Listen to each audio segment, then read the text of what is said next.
Good morning and welcome to the New York City Council hearing of the Committee on Aging. At this time, can everybody please silence your cell phones? If you wish to testify, please go to the back of the room to fill out a testimony slip. At this time and going forward, no one is to approach the dais. I repeat, no one is to approach the dais. Chair, we are ready to begin. Good morning, everyone. I'm Councilmember Crystal Hudson, Chair of the Committee on Aging, and my pronouns are she, her. Welcome to today's oversight hearing on Adult Protective Services referrals. We will also hear resolution number 16, sponsored by Councilmember Vicky Palladino, calling on the New York State Legislature to pass and the governor to sign state legislation to increase personal needs allowance amounts for individuals who are deemed eligible. We're joined today by Council members Salam and Schulman. In New York, protective services for adults, known as Adult Protective Services or APS, are provided to individuals 18 years of age or older who, because of mental or physical impairments, meet all of the following criteria. 1, they are unable to meet their essential needs for food, shelter, clothing, or medical care, secure entitlements or protect themselves from abuse, active neglect or passive neglect by others, self-neglect or financial exploitation, and 2, are in need of protection from actual or threatened harm due to abuse or active or passive neglect by others, or self-neglect or financial exploitation, or by hazardous conditions caused by the action or inaction of either themselves or other individuals, and 3, have no one available who is willing and able to assist them responsibly. In New York City, HRA operates an APS program designed to assist adults, regardless of their income, who meet the state's eligibility criteria. Services provided through APS include case management, financial management, medical and psychiatric referrals, legal interventions, housing assistance, assisting clients and their families in navigating complex systems, and addressing personal challenges through counseling, ensuring that clients have access to entitled benefits and services, and arranging cleaning services. Along with community-based elder justice programs operated by New York City Aging Partners, APS is available to assist vulnerable older New Yorkers and protect them from unsafe situations. Today's hearing serves as an opportunity check on the program's recent performance and to see how APS can better serve older adults and their families. APS faces significant challenges in meeting the needs of vulnerable adults, particularly in the context of housing instability and service eligibility. Despite a notable increase in referrals, the proportion of individuals deemed eligible for APS assistance has declined, raising concerns about the program's capacity and criteria. Between July and October of 2024, APS received 1,668 more referrals compared to the same period in 2023. However, during this time, the number of individuals receiving APS services decreased by 32. This trend suggests that while more individuals are being identified as potentially in need, fewer are being approved for the necessary support. In the first 4 months of fiscal 2025, the average number of days to initiate home attendant and housekeeper services through APS was 44 days, an increase of 14.5 days, or 49.2%, compared to the same period in fiscal 2024. Additionally, since fiscal 2022, both the total number of referrals and number of days APS clients must wait to receive housekeeping services have steadily increased. These indicators reflect a growing demand for APS services coupled with delays in service provision.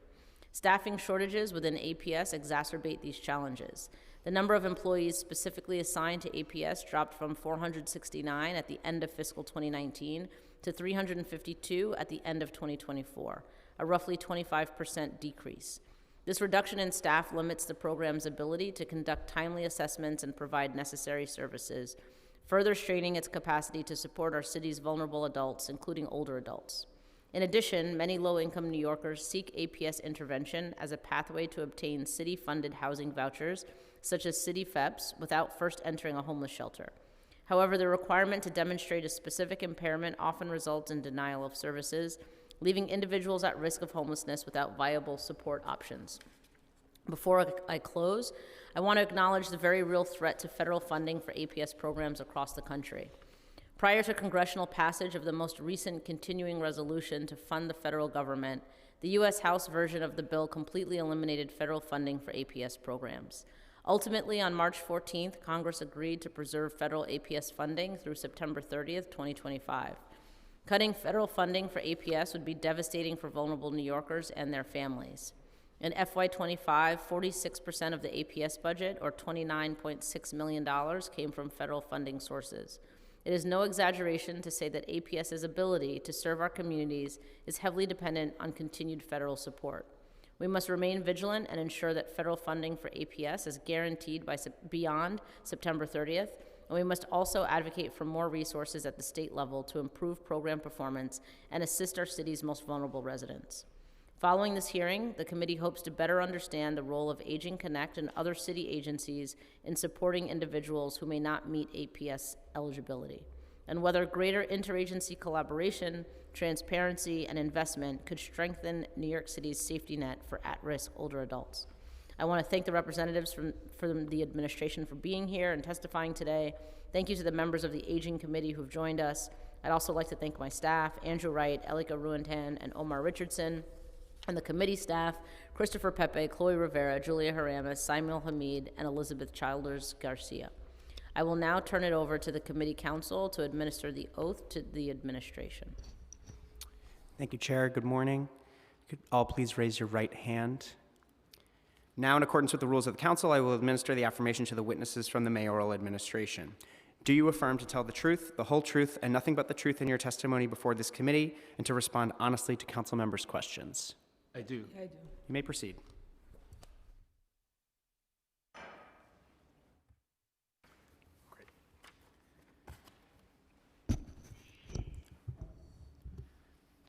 Good morning, Chair Hudson and members of the Committee of Aging. My name is John Rojas, and I serve as the Chief Special Services Officer at the Human Resources Administration within the Department of Social Services.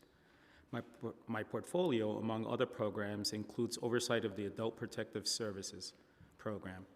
I would like to thank the committee for the opportunity to testify today on our work to deliver eligible clients the services and support they need to live independently and safely in their homes and our communities.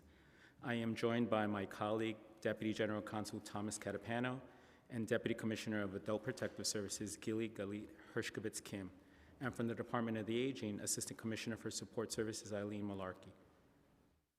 Adult Protective Services is a New York State mandated program, New York State Social Services Law, Section 473, that helps New Yorkers 18 years of age and older, regardless of income and assets, who, one, are mentally and or physically impaired, and due to these impairments are unable to manage their own resources, carry out the activities of daily living, or protect themselves from abuse, neglect, exploitation, or other hazardous situations without assistance from others, and have no one available who is willing and able to assist them responsibly.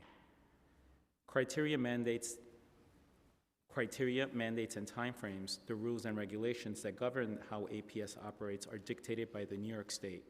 The state sets forth the criteria to abide by. The New York State Office of Children and Family Services, OCFS, provides oversight, and their guidance governs the APS referral process, eligibility criteria, and how APS works. When someone makes a referral to APS, our central intake unit asks a range of questions to gather an understanding of the risk factors present and whether the individual may be eligible for services. If you or someone you know needs help, you can refer them to APS by calling 311, calling DSS one number at 718-557-1399, Monday through Friday from 9 to 5, or completing a web referral at newyorkcity.gov APS Refer. APS does accept self-referrals. If a situation is an emergency or life-threatening, APS advises calling 911. If the central intake unit decides that the referred individual meets presumptive eligibility, he or she will be visited at home to initiate the assessment within 24 hours if the situation presents as life-threatening, or within 3 business days in all other situations. At initial APS home visit, an APS caseworker will review an individual's physical and mental health living conditions, household budget and sources of income, status of rent and utility payments, ability to handle the activities of daily living, and any reported or unreported risk factors. The caseworker will evaluate if there is evidence of abuse and or neglect, financial exploitation, or other potential hazards.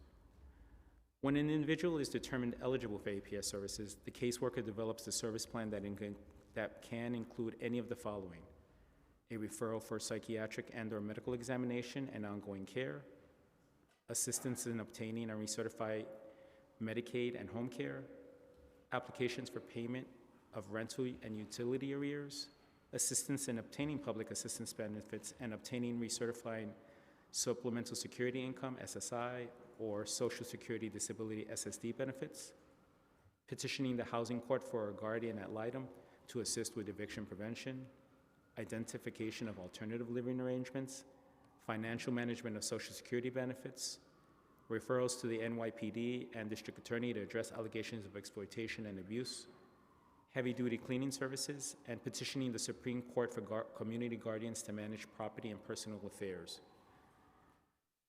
Returning focus to referrals now, APS receives referrals from a broad range of social services, including but not limited to family, friends, concerned citizens, landlords and building managers, hospitals and medical personnel, FDNY and EMS, housing court judges and the New York City Marshals, community-based organizations, financial institutions, legal service providers, law enforcement, self-referrals, and anonymous referrals. All information provided in an APS referral, including the identity of the referral source, is confidential pursuant to Section 473E of New York State Social Services Law. The APS Central Intake Unit obtains information by phone, online, email, or by fax. An intake, if the case meets presumptive eligibility, it is transferred to a borough field office. There is at least one APS office in each borough of New York City to complete the comprehensive assessment. Alternatively, the Central Intake Unit may let a referrer know that there is another social services program more appropriate to address the risk of being reported. Assessment determines eligibility. State law grants APS up to 60 days to determine eligibility. APS may or may not use all this time. One visit could be enough to determine eligibility. Each time APS interacts with clients, we continue to assess if the client continues to meet the criteria state law sets out. During the course of putting the service plan forward, that may mean a case is eligible at one point in time and no longer eligible at another point in time, or vice versa. The criteria state law sets out answers why APS was unable to find an individual eligible for services or why a case did not remain within APS. Again, in brief, that is 1, mentally and/or physical impaired, and 2, due to impairments unable to manage their own resources, and 3, has no one available who is willing and able to assist them responsibly. An individual must meet all 3 criteria state law sets out, not just 1 or 2 of these. APS serves clients who are aged 18 and older who meet the 3-part eligibility criteria set forth in the state law. An advanced age does not supersede the assessment caseworkers are obligated to conduct. While we recognize the unique challenges of older adults face, the vast majority of older adults referred to HRA do not meet APS standards. New York State's definition directs us towards in assessing eligibility.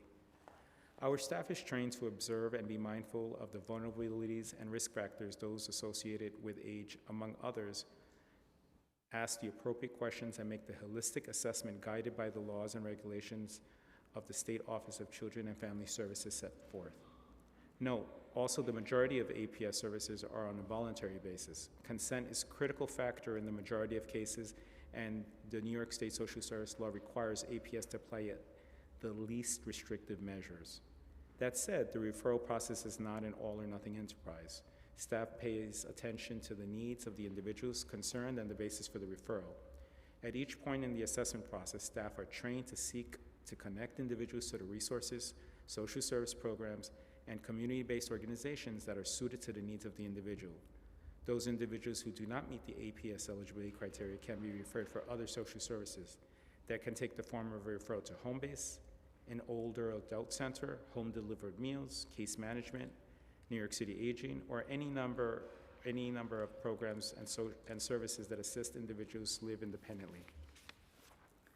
That kind of referral may occur early on in the process if it is clearly apparent that APS criteria are not met and APS is found to be the incorrect resource to meet the individual's needs. With regard to other social service needs, APS clients are assessed in the round for the programs that best match their individual circumstances. Cash assistance, one-shot deals, supportive housing, assisted living, NYCHA, and City FAPS all have eligibility criteria separate and apart from APS. There can be referral guidance and further assessment of eligibility insofar as the nature of the different laws, regulations, and funding sources allow. We endeavor to make connections as seamless as possible for stakeholders and the communities we serve. There are a variety of ventures through which that work takes place. One example, the Cabinet of Older Adult New Yorkers serves as one of the venues for building connections between the 23 participating city agencies. We continue to think through how we can further connect intake, assessment, and casework across agencies, building more streamlined processes to deliver the appropriate help to New Yorkers. There is no doubt that APS serves a crucial piece of our social services safety net. Guided by New York State social services law, APS has a distinct role to play in assisting some of the most at-risk individuals in our communities. Alongside the work of our colleagues at HRA, DSS, New York City Aging, numerous sister agencies, and countless community organizations and stakeholders, we seek to ensure that New Yorkers connect to the help they deserve. Thank you for attention to this topic. We welcome your questions. Thank you so much for that testimony. I do want to acknowledge we've also been joined by Councilmember Banks. And then I want to ask just, I think, 2 questions from your testimony specifically. You mentioned home visits. Do you know how many home visits you've made this fiscal year so far?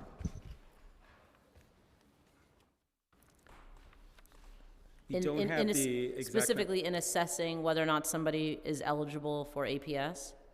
We do have the number of individuals who've been referred and assessed. We don't have the number of home visits, but it would be at least the number of folks who were referred who we assessed. Okay, and is that keeping up with is that the same rate, I suppose, of home visits that have occurred in previous fiscal years? Meaning the number of people who are in the APS system have all had a home visit, correct? Gilly, you want to talk about this? The number of people that are in our APS caseworkers conduct home visits on a monthly basis. There is a group of clients that are not required home visit on a monthly basis, but the majority of the APS case clients, either if they are clients or under assessment, will have a monthly home visit. Sometimes the home visit is unsuccessful because of the availability of the client. Sometimes the home visit is unsuccessful and the client will meet the worker either in the office or in another safe location. But our caseworkers conduct home visits on a monthly basis to all of the APS clients. So is the caseworker the only person who would be visiting the client? Not necessarily. Sometimes the case supervisor, if the situation is challenging, the supervisor will visit the client. We also have licensed social workers on staff and nurse practitioners on staff who will conduct home visits depending on the situation. If there is a need for a more clinical approach to engage with the individual, we will request the assistance of either our nurse or our social work to work on the engagement process with the individual. We also have access to visiting psychiatric services provided by the Department of Social Services, where we can request a psychiatric evaluation to be conducted. So a psychiatrist or a nurse practitioner who conducts those psychiatric evaluations may be visiting the client as well. So what would be the causes for somebody not being at home and a home visit not being able to be completed? So at Adult Protective Services, many of our clients have been unsuccessful receiving services from other entities like community-based organizations, and the assistance that they needed may not have been receptive to. Many of our clients are not necessarily receptive to our services, and we have to really work on engaging with them. Again, most of our services are voluntary, on a voluntary basis, but many of our clients do not necessarily are excited for our involvement with their case because oftentimes we are the last resort referral for those individuals with the risk that they're facing. Okay, thank you. And then just going back to your testimony, you said that those individuals who do not meet the APS eligibility criteria can be referred for other social services. Is there any required follow-up with that to confirm whether or not somebody has actually received the services that they might have been referred to?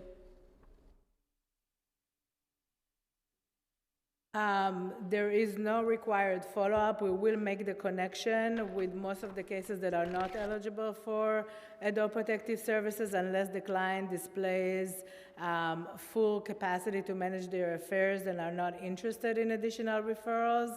But we will make referrals, some referrals that are made, for example, for our partners at Aging Connect.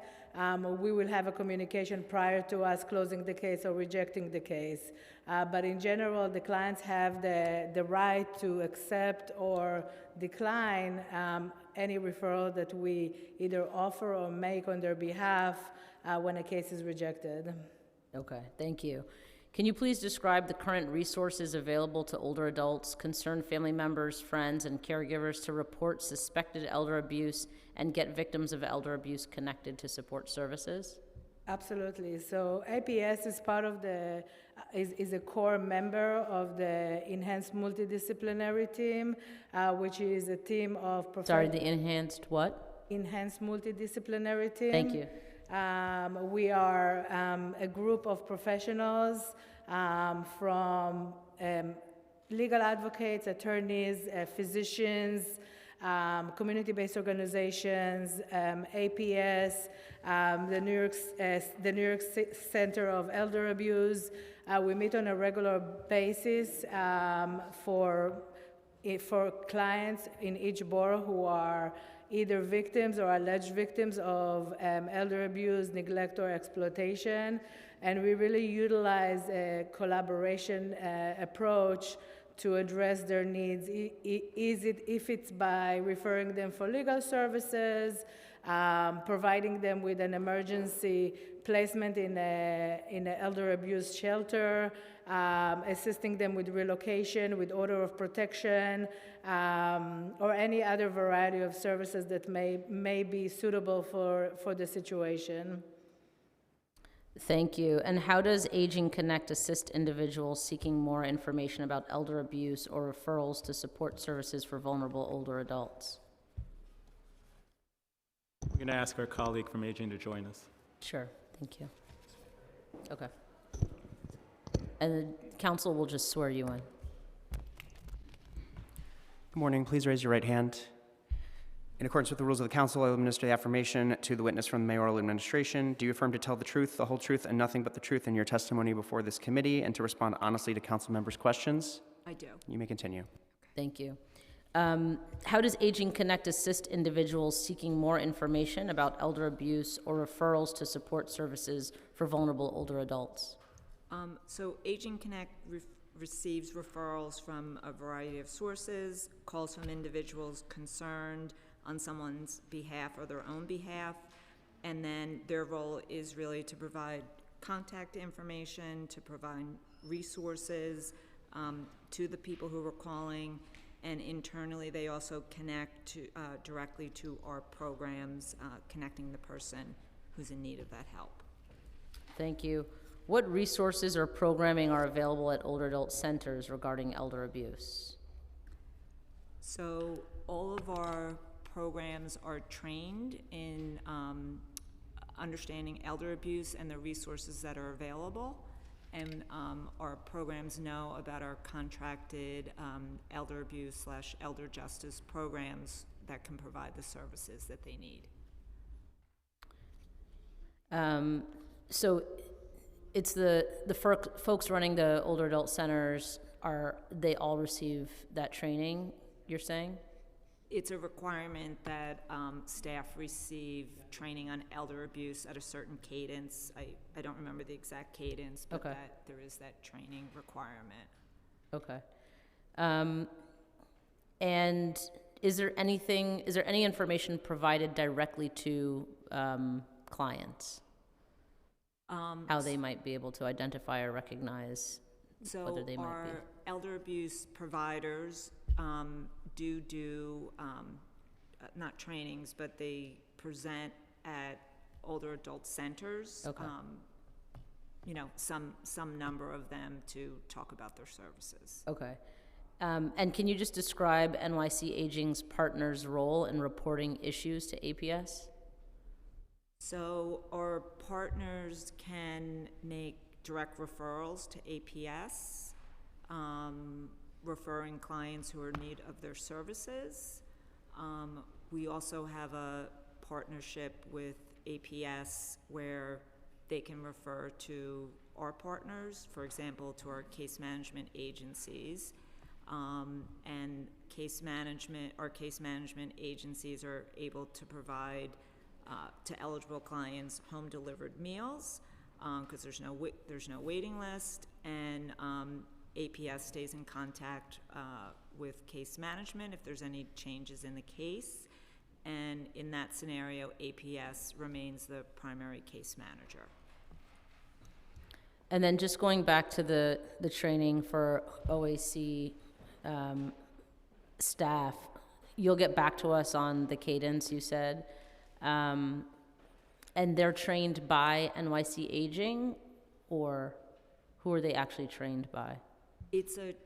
My understanding is it's training New York City Aging has. I believe it's a virtual training, but we can get back to you on that. Okay, great, thank you.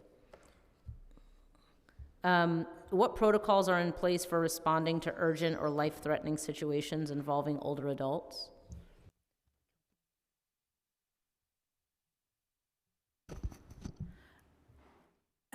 For Adult Protective Services, if a caseworker or an APS staff member enters a situation where they feel that the client is at any type of risk, they will call 911 and address the issue. Also, it's important to note that APS is the only mandated reporting entity. So when we identify any type of elder abuse, or we suspect that there is elder abuse or any crime committed against a referred person or a client, we are required to report it to both the DA's office and NYPD. And what are the specific eligibility criteria used by APS to determine whether an individual qualifies for protective services? And have these criteria changed over the past 5 years? There hasn't been any changes to the criteria. The Okay. individual must be 18 or over. They have to have some sort of impairment. It could be cognitive, mental health, and or physical impairment. As a result of their impairment, they are unable to either manage their resources, carry out their activities of daily living, address the risk that they are facing, and in addition to that, have no one who is willing and are able to assist them responsibly. The individual must meet all 3 criteria, and there has to be, a correlation between the impairment and the risk. Thank you. And how does APS determine that an individual referred is not eligible? And is there any required documentation?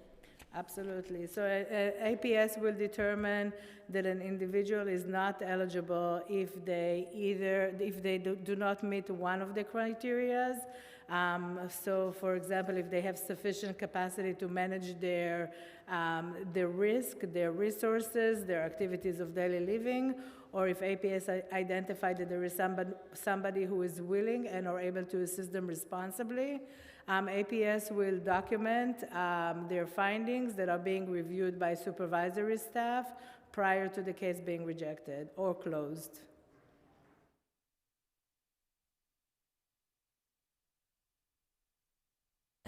How exactly do you make the determination that someone doesn't meet the criteria? Our APS staff member will conduct home visit, will discuss the case with any collaterals, family members, community-based organizations that are involved. We will search multiple systems to identify if there is an eviction situation. We may contact landlords to identify if the client is compliant with their rent payments. We may contact utility companies to assure that the client is not in any type of arrears. The assessment is really comprehensive to determine the risk again, as it relates to the individual's impairment. Okay, And of course, thank we you. may request, as mentioned before, we may request the assistance of our social work nurses or for a psychiatric evaluation if cognitive impairment is in question. Okay. In fiscal 2024, how many referrals were made? In fiscal 2024, we had 29,381 referrals. 29,381? Yes. Okay. And how many were found eligible for services? 3,135 clients were found eligible for APS services. 3135? Correct. Which is 11%. 11%. Yeah. 11%. And how many have been found eligible for services so far in fiscal 2025? 1 second, please.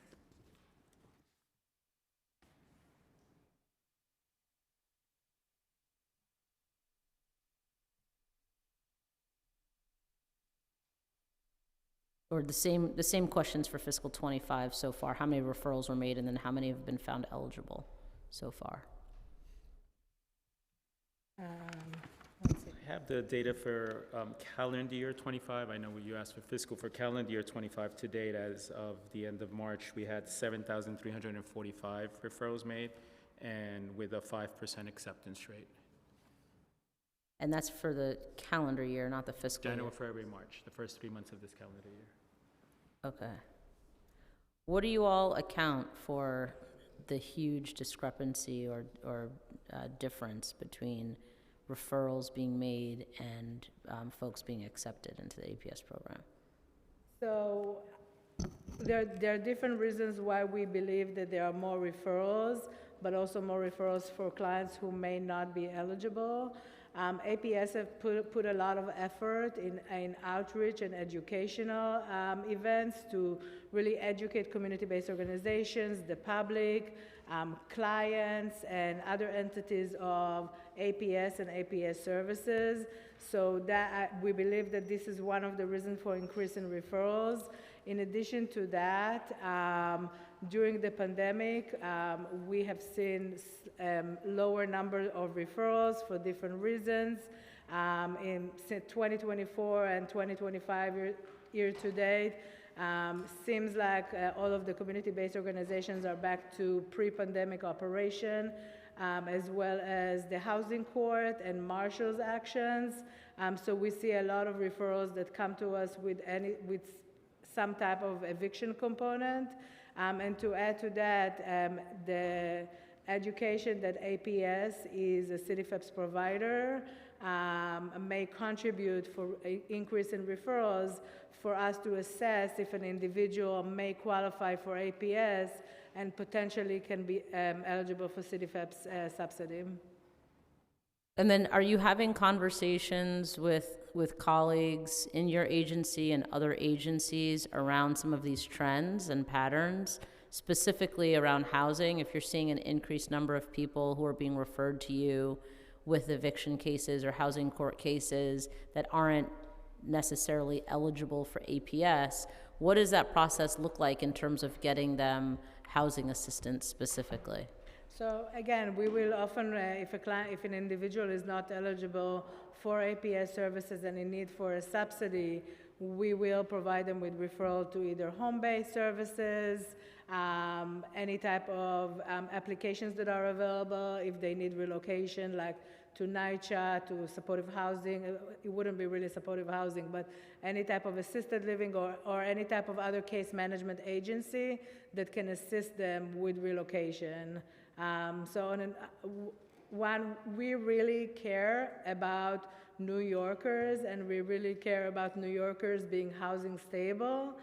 So when we are not the right entity, we take every effort possible to assure that the individual has the information of how to access services from other entities.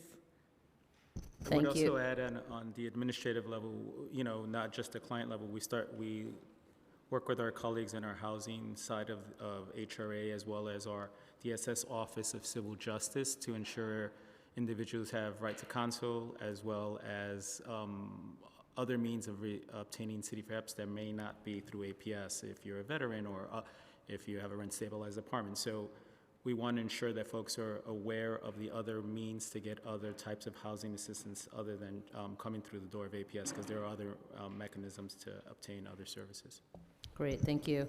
What are the most common referrals APS receives involving older adults, and how are those cases prioritized? Referrals to APS are all treated the same. Of course, if there is an emergency, we react within 24 hours. We conduct our initial visits, but every referral that is made to APS goes through the same process of a comprehensive assessment to assess not only for the risk that is the individual is being referred for, but any other risk. All of the referrals go through a review of systems for what services they might be receiving, really assessing their situation, their environment, their cognitive capacity, their cognitive ability, and really looking at the full picture of where the individual and what the situation is. What are the most common reasons cited for rejecting referrals? 1 second. And sorry, just before you answer, I do want to acknowledge that we've been joined by council members Zhuang and Ayala. Thank you.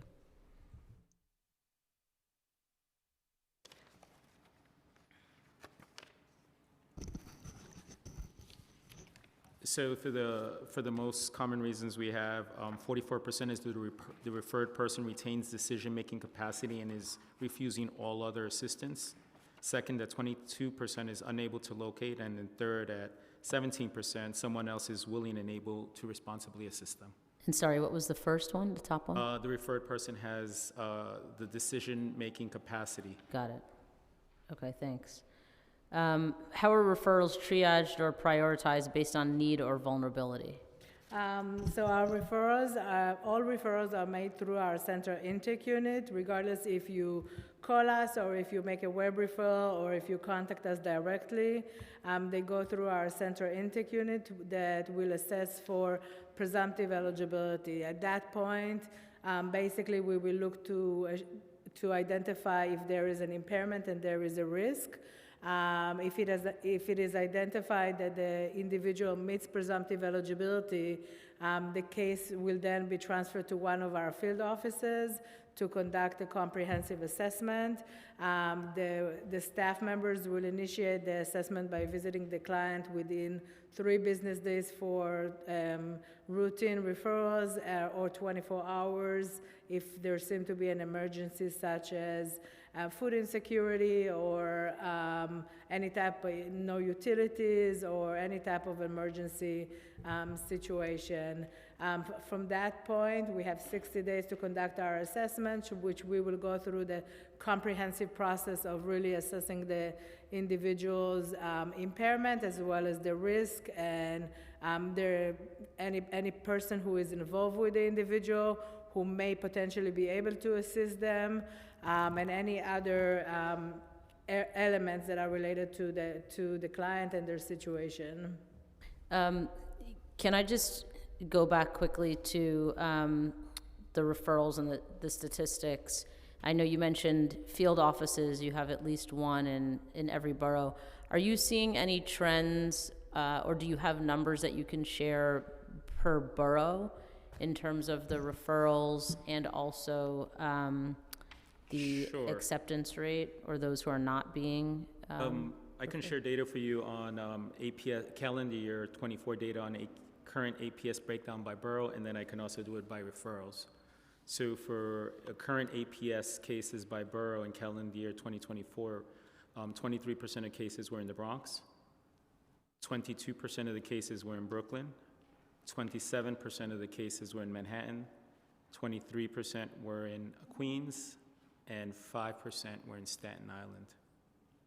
And sorry, just to be clear, those are referrals or clients These are in your, in 2024, the active cases that Active APS hold where cases. the client was found eligible, okay. and a case was opened at least part of calendar year 2024. Okay. And then for referrals, it follows a similar trend for calendar year 24 referrals by borough. Again, we see the Bronx at 23%, Brooklyn is 21%, Manhattan 26%, Queens 25%, and Staten Island stays at 5%. And then what about rejections? I don't have the breakdown in by borough by rejections, but we can get that information for you. Okay, great, thank you. And then do you have the percentage of referrals that come from another agency, like NYC Aging, versus private entities or individuals?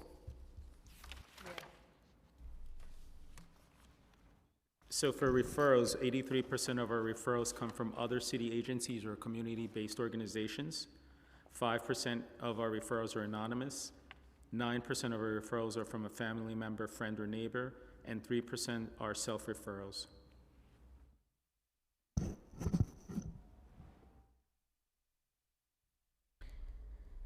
Are there any internal benchmarks or targets for referral review timelines?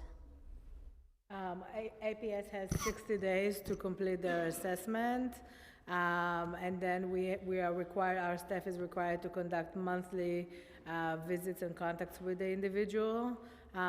We review monthly reports to assure that the staff is in compliance with the requirement. Sometimes, as it was mentioned by Chief Rojas, there is no need for the 60 days to conduct our assessment, and we will complete our assessment in a lesser time. So you would say that these benchmarks are being met? Yes. And how is APS ensuring that communities with limited English proficiency are aware of available services? We have access as well as material. We have access to translation services. All of our forms are translated to the required languages. We have brochures that are translated to various languages, and we assure that we distribute them to communities where English is not the first language. And what is the current staffing level of APS? And can you compare it to both fiscals 24 and 23? So our current budgeted headcount is 486, and we have 404 staff on board, which is roughly around 84%, with 80 vacant positions. I don't have prior year headcount numbers with me, but of the 486 current headcount that we have, 387% of those, 387 of those staff, or around 80%, are case management staff. Either it be case workers and their associated supervisors. So almost all of our staff are direct service staff. Sorry, you said 387 are case managers and supervisors? Case management staff, case workers or their supervisor, correct. Okay. What Of about the- social workers? The social workers, I did not include that in the case management staff. We could pull that. Do you know how many social workers we have? We currently have 6 social work staff. And, okay, sorry. Active cases are 29,381 for right now? No, those are the referrals. The referrals are, How many active cases? 3,135.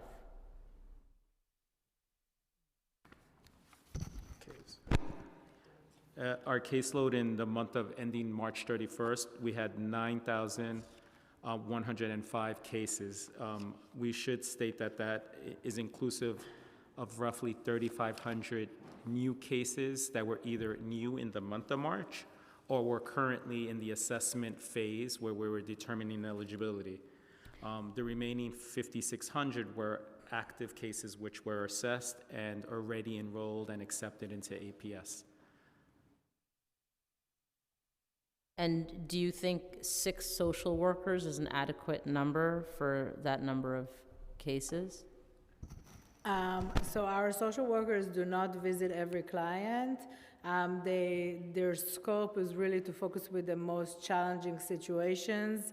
If it's challenging because of engagement issues or resistance to accepting services. So the scope of the social work unit is not to conduct ongoing clinical intervention, but if there is a need for that, they will refer. We have at least one social work staff in each one of our boroughs, which seems sufficient to the number of interventions that are required by the social work staff. Okay, but I'm just going to ask you the same question just a little bit more directly. Are 6 social workers adequate? I hear what you're saying, that they're not making visits to everybody, but do you think 6 is enough to even assess the most challenging cases that might need a social worker? I would respond that we haven't not serviced the client because of lack of social workers. If we come to that situation and if we need a higher level of care, we access our visiting psychiatric services through the DSS office of the medical director. So we also access psychiatric nurse practitioners and psychiatrists through that office. So yes, we have 6 social workers, but we also have the backing of our visiting psychiatric services who really help us for those most challenging clients. Okay, and then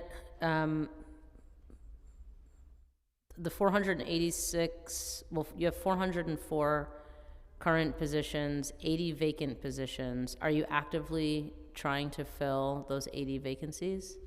Yes, that's a great question. We currently, of those 80, we have 14 caseworkers in the pipeline. And we're happy to report that in our collaboration with the Department of Citywide Administrative Services with DCAS, DCAS has established a caseworker civil service list. So we've already attended 2 civil service pools to recruit caseworkers, and we have another one coming up next Thursday, not this Thursday, but next week, Thursday. So since DCAS has established the pastors pools, we can now quickly identify candidates and begin the hiring process. Prior to the civil services, we were hiring provisionally caseworkers, but now there's a civil services that actually expedites our hiring process, because we'll have a pool and we could have 50 candidates in one sitting and then do a round-robin interviewing and select the candidates that best qualify for APS. Not every person who comes to the pool is adequate for APS, and we try to do our best to identify those who we think are the best suited for this work. Thank you. And then can you just give me numbers for fiscal 24 and 23 in terms of headcount? I'm going to have to get back to you on 23, 24. I don't have that in front of me, but I can provide that after the hearing. Okay. Thank you. Thank you.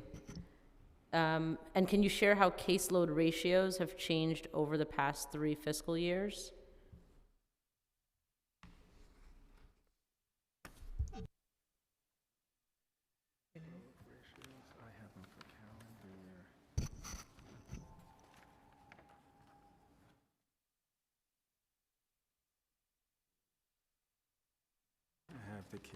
The ratio.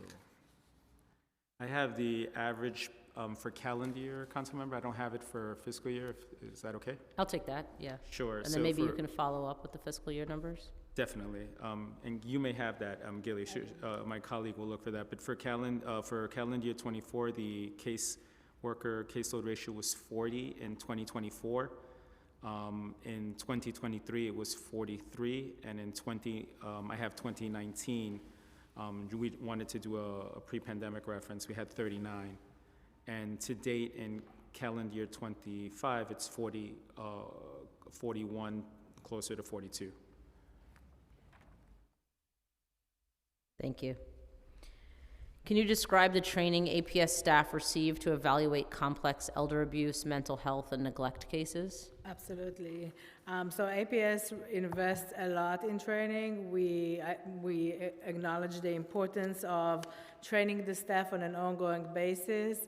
When staff are onboarded, they go through 2 series of training. They go through a training that is provided internally by our training department to start the process of identifying their professional needs and training them on on different modules that are required as part of their role as an APS caseworker. In addition to that, we receive training funded through the Office of Children and Family Services. That is a required training for any new staff member. We provide our staff with ongoing training opportunities as it relates to elder abuse, engagement skills, safety in the field, and various other trainings that are relevant for their role. Just for a little bit of a number of preference, in 2024 we trained 160 new hires for our new hire training. We provide our staff with opportunities to attend trainings that are provided by other entities, like community-based organizations, when they offer any type of training that relates to elder abuse, resources, or any other opportunities that are available. Thank you. And can you please describe current staff turnover rates? That data I don't have with me.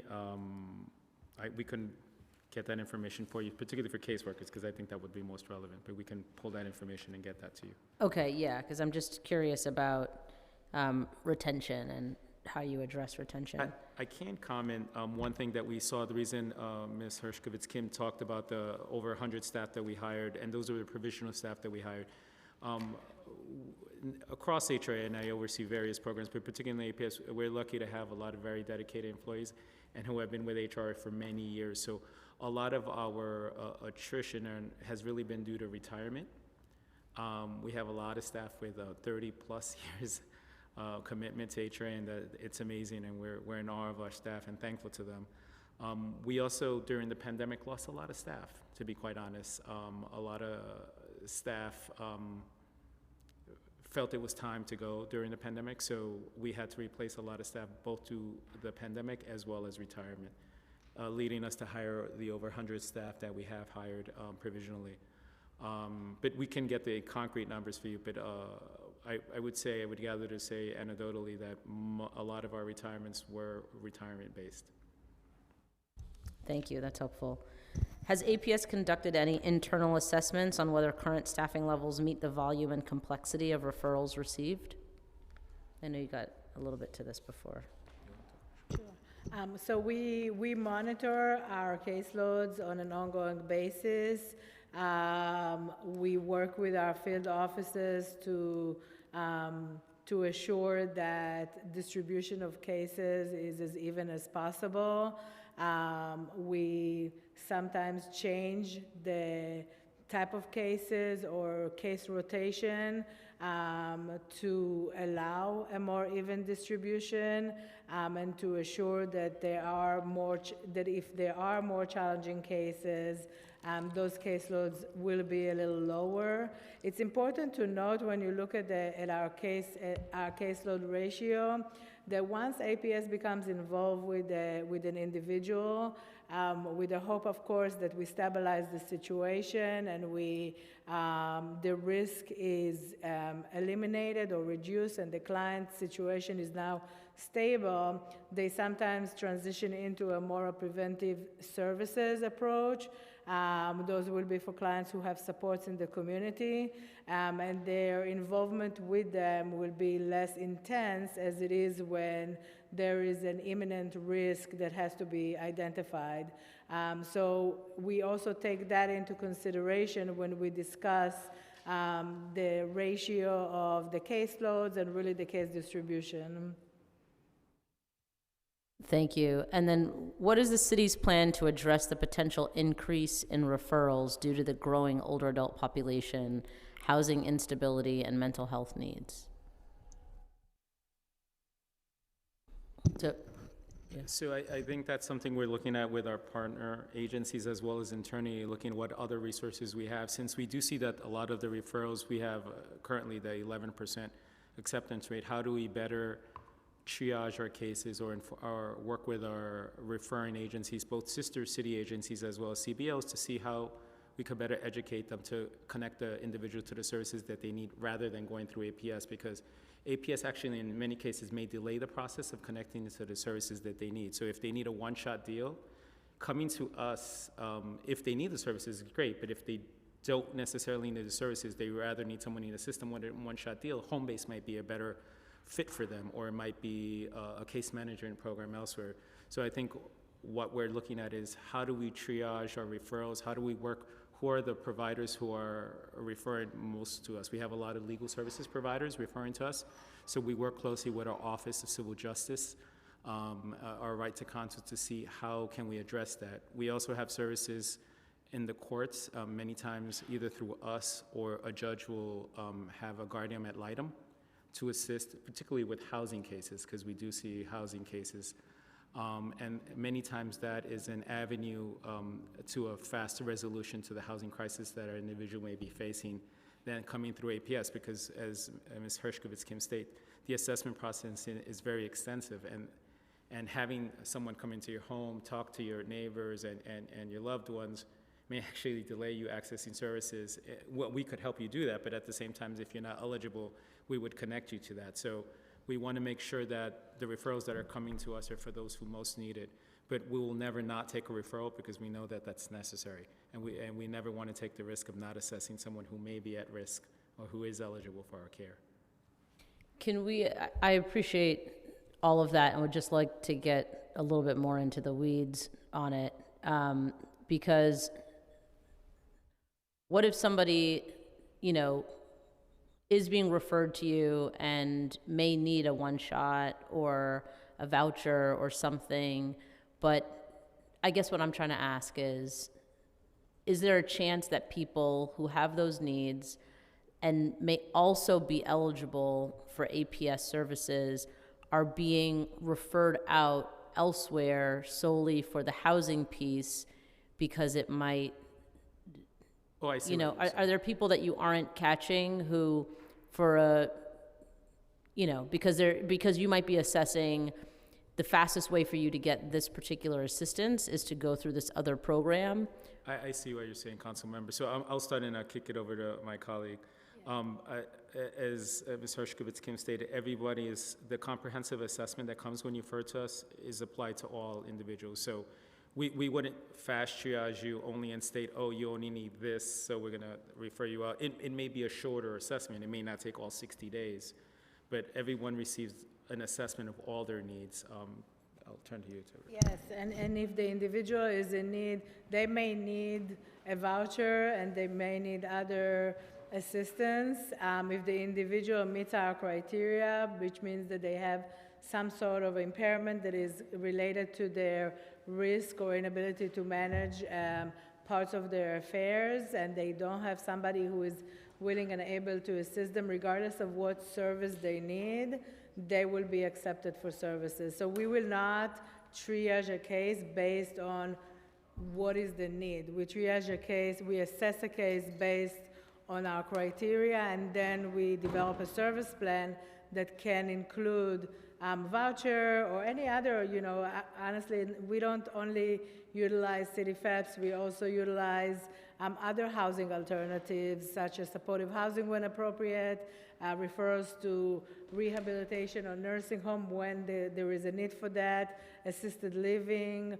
or any other entities that may be senior housing or any other entity that may be appropriate for that. We do have housing unit that works on identifying housing alternatives when that is the need. But we will not, our assessment will be on the eligibility and then a service plan will be developed and not the other way around. Okay, thank you. And do you know how many people you've connected with CityFEPS?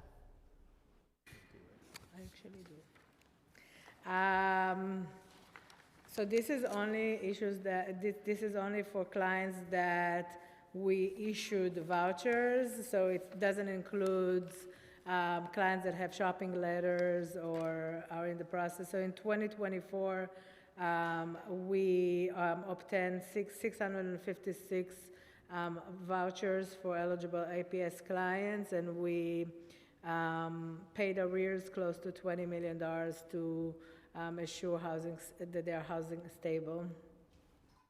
That's $20 million in arrears for clients, for APS clients? Okay. Is that for the fiscal year, calendar year? That is for fiscal year 2024, for calendar year 2024. Calendar year 2024. Okay, thank you. I have, I can get you the fiscal year if you want. either way is fine, yeah. Fiscal year additionally would be good. I would also love to see like the last 5 years, if you can share that, and how much you've paid in arrears. It's important to note that APS became a city FEPS provider probably like 5 or 6 years ago. So initially, the process was more manual process. So we have less data for the first few years than we do for I do have for 2023 and year to date if you want. Okay, yeah. For 2023, we had 315 vouchers, and we paid arrears of $8,348,560. And year to date, we obtained 152 vouchers and paid $4,635,693 in arrears.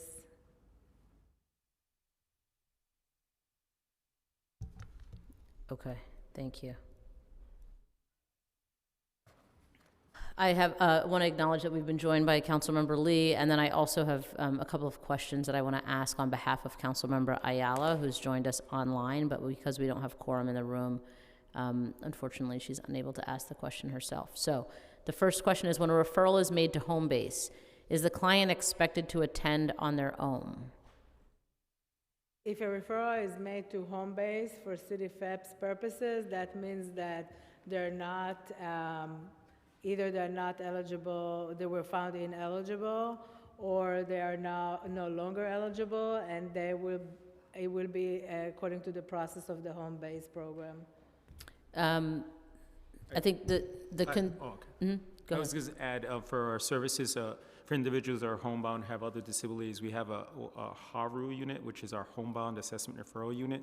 So individuals who need extra assistance or can come in, we do have a specialized center, Back 90, that can assist with one-shot deals and other services if you're homebound or need additional services. Yeah, like, do you walk people through the process?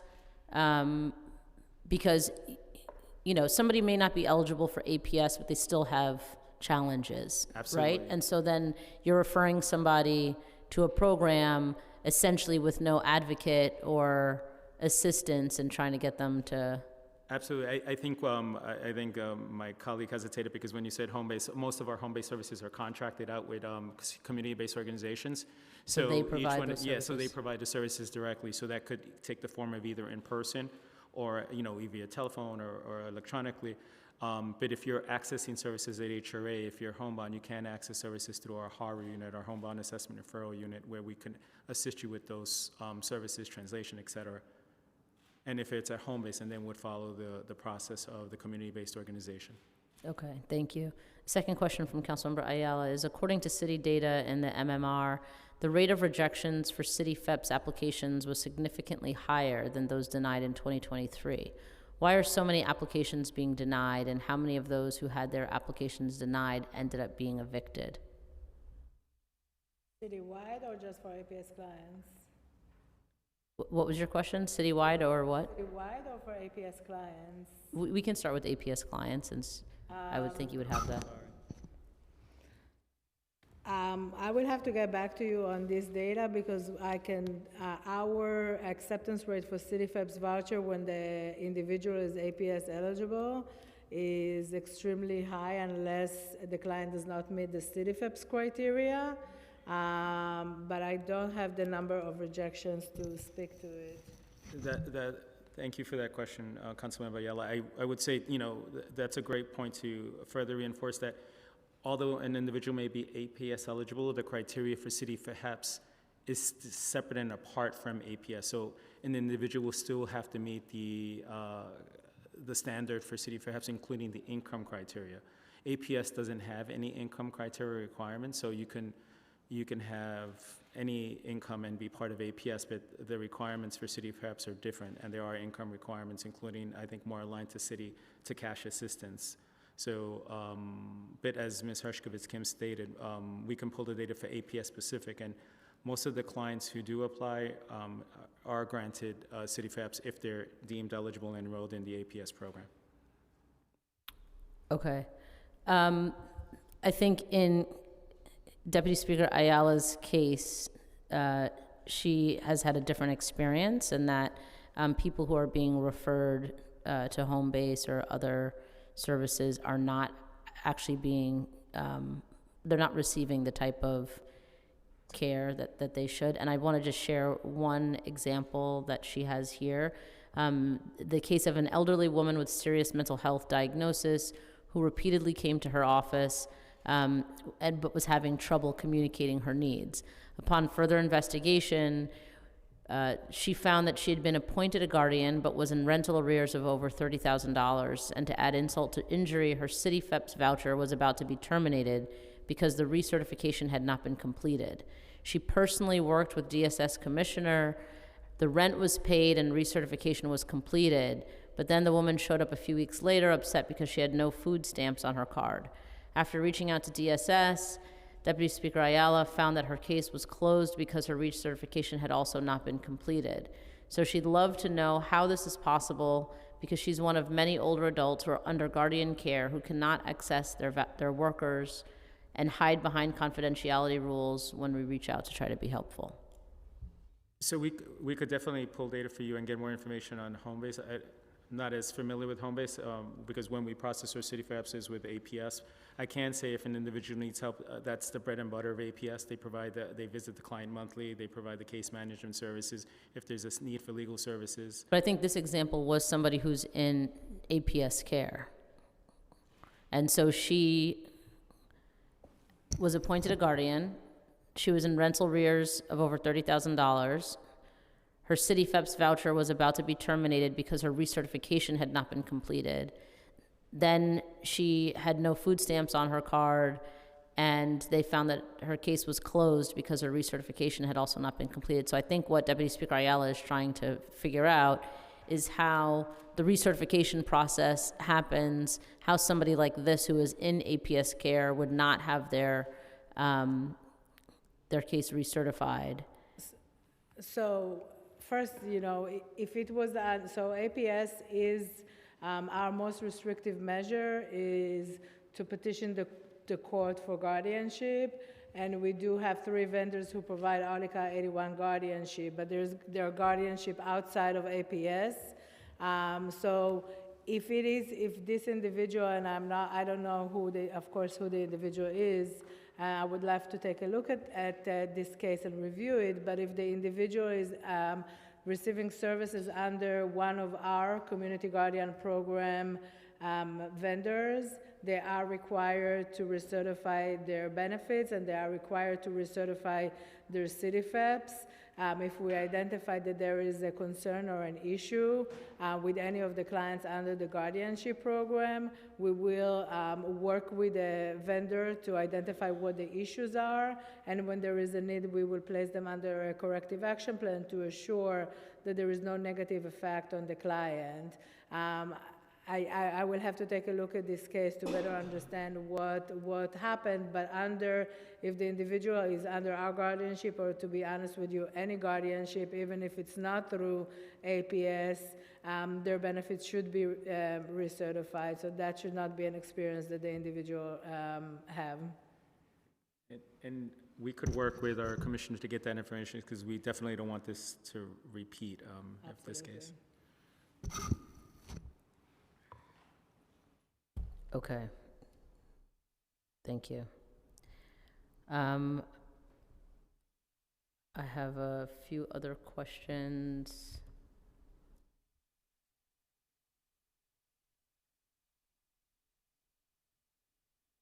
Your agency has often referred older adults who are in eviction proceedings in housing court. Hold on one second.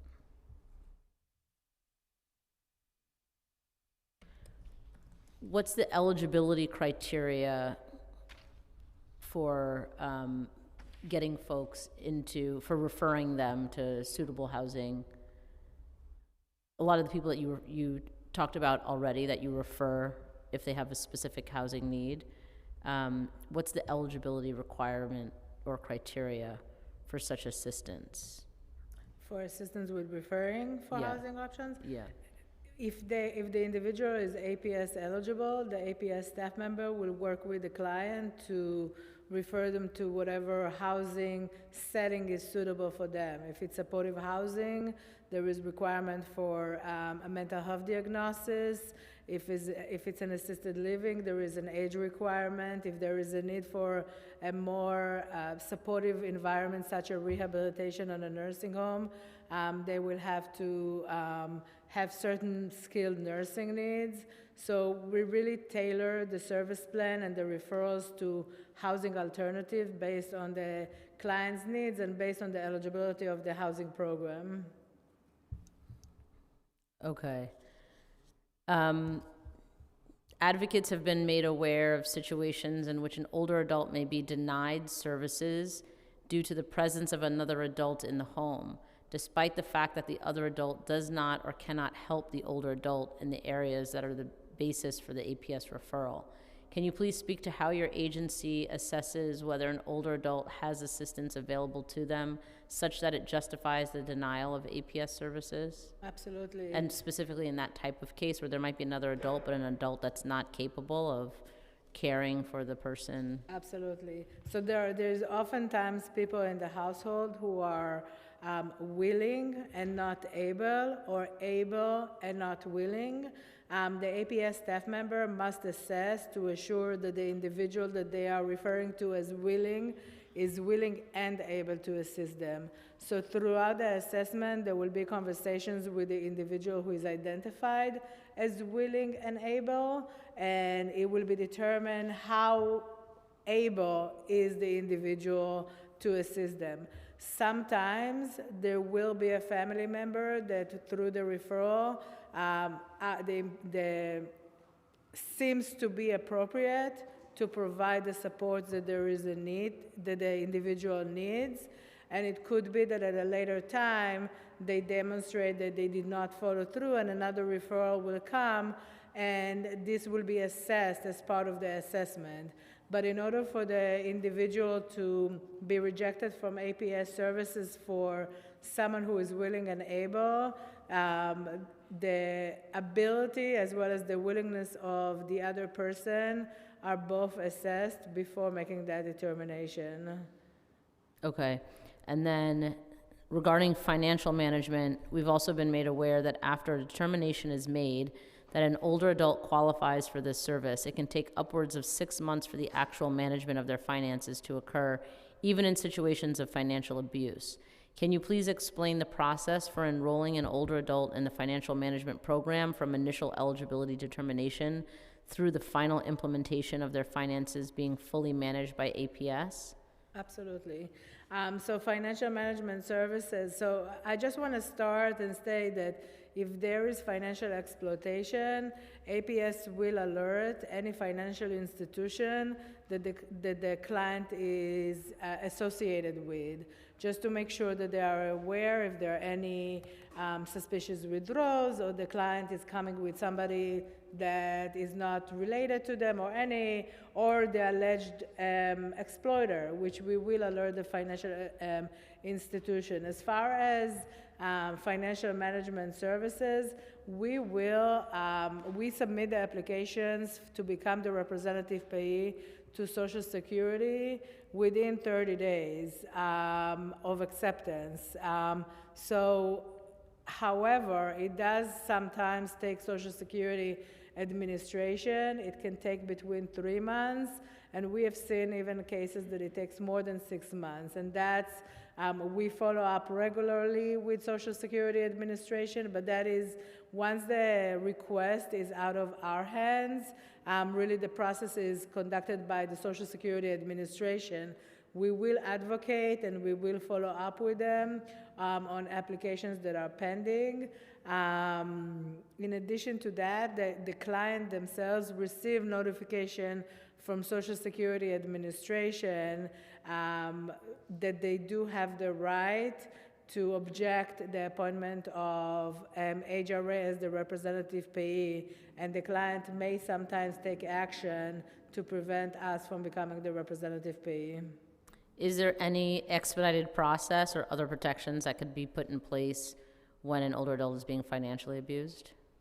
So again, when an older adult is being financially exploited, we alert Social Security Administration, and we alert all of the financial institutions that the client is affiliated with. Sometimes the financial institutions will decide to freeze the client's account for APS to start services. But this is an ongoing advocacy, and we really do have ongoing communication with Social Security to alert them when there is a situation like that. Okay. How does NYC Aging's Aging Connect program coordinate with APS when referring individuals for assistance? So, New York City Aging will directly connect APS, I'm sorry, answering the wrong question. New York Connects, Aging Connects receives referrals from APS through calls from individuals, and they can also connect clients to APS by giving the contact info. Sorry. Are there protocols for follow-up when Aging Connect refers an individual to APS, particularly if that referral is rejected? They are the conveyor of the information to the person calling, so they can connect. They don't then follow up. That's not part of their protocol. Okay, and then so are there no services that someone would be referred to upon receiving a rejection? Can you say that again? There wouldn't be any services then that someone would be referred to upon receiving a rejection. That's all done through APS. So Somebody wouldn't come back to Aging Connect or NYC Aging if they've been rejected. I mean, if they do come back, they can be Go through the advised system. of other services and also connected. And I have clarification, a question Sure. I had about elder abuse trainings. So for the staff at OACs, they get refresher courses every 3 years on elder abuse per the local law. And then there's training for the OAC clients twice a year. Got it. Thank you. Can you describe the information sharing protocols, if any, between APS and NYC Aging to ensure continuity of care? Sure. So currently there's 371 case management clients, New York City Aging case management clients, who are also known to APS, and that's out of nearly 3,200 unduplicated clients in a year that receive case management. And Sorry, you said compared to how many? 32,000 annual clients. Thank you. And case management can refer to APS for services. And we also have a working relationship that APS refers directly to case management for clients who meet the eligibility for home-delivered meals. And those clients, as long as they meet that eligibility, they're authorized for meals while APS stays the primary case manager. What other city agencies, HPD, NYPD, DOHMH, coordinate with APS to prevent vulnerable older adults from falling through the cracks? APS has a robust roster of city agencies and other entities that we collaborate with. We have relationship with NYPD. We're currently working on enhancing the workflow with NYPD on an ongoing basis when there is a need for NYPD intervention, when our staff goes to the field or when there is a need to make a report. We have coordinators in each precinct that we communicate with.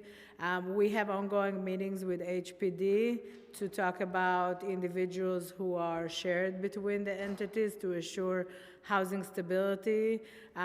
We collaborate with various community-based organizations and city agencies, as well as the Department of Social Services, different programs within our agency to assure that the clients are receiving the services that they need. Thank you. Moving on to data, what trends have APS identified in referral sources and client demographics over the past 5 years? So we have identified an increase. I don't have the data for the last 5 years, but I do have the data for the last few years. We identified an increase of number between 2024 and 2023 to referrals that are received through either and the marshals, housing courts, and as well as referrals that are received from agencies.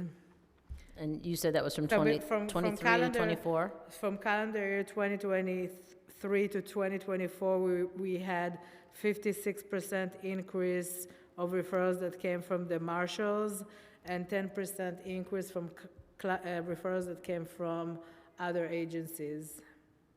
Sorry, 33, Increase. 33% increase from other agencies? No, 10% increase. Oh, 10%.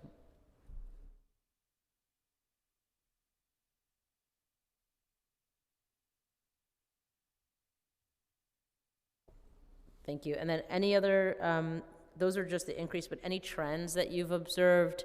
I know we spoke earlier about the boroughs. It seems like more people are being referred and accepted from the Bronx and Brooklyn.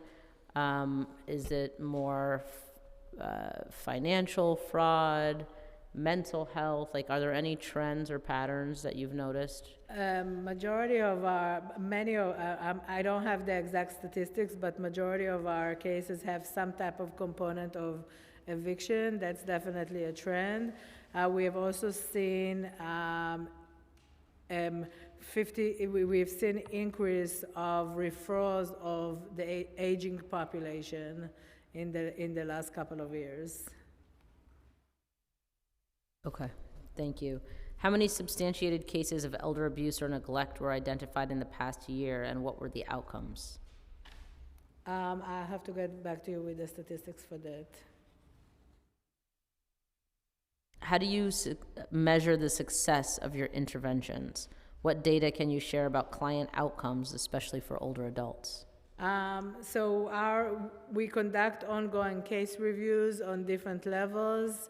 We have different reviews by internal audits as well as OCFS, conduct case reviews on a rotation basis to our cases and all of our field offices. I would also add, in those assessments, what we're triaging is housing stability, income stability, and health stability. Those are 3 pillars for us to ensure someone is stably housed. They're able to pay for their bills either through themselves or through financial management, as well as health stability. Are they accessing the care that they need? Thank you. What additional funding or policy changes at the state level would APS need to expand services to a greater number of referred older adults?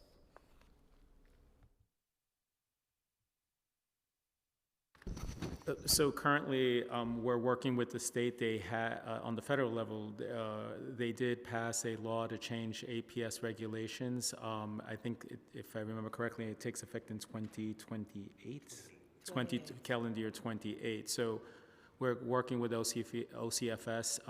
There are changes pertaining to the ability to respond to referrals on a after-hour basis, a sort of 24-hour, to ensure that all counties, not just New York City, but all counties across the United States have access, immediate access to APS services in terms of referrals. I think more aligning services across localities, so if one person moves from one locality to another, it's more streamlined. Since the changes were passed, don't take effect in 28, OCFS has started a committee, basically a roundtable to discuss those changes. It's in its starting phase, it's an implementation phase, so Ms. Hershkovitz Kim is part of that, as well as other colleagues from APS. Thank you. What specific eligibility guidelines are a barrier to serving more older adults in need, and what reforms would you like to see? Our eligibility criteria is mandated by the social service law. So for our eligibility criteria is not a barrier. We assess every individual to determine their eligibility, to assure and if they are not, again, if they are not, then we refer them to the correct entity that can provide the services that they need. Can you share how federal funding cuts would impact APS's ability to operate? What services would be impacted by any such cuts? So sure, as I stated previously, 46% or 29 million or 46% of our annual budget is federal, primarily from the social services block grant. This is a microphone check for the Committee on Criminal Justice. Today's date is April 16, 2025, located in the chambers. Recording is done by Robert Rossi. So, Sorry, just sure. technical problem. Give me 1 second.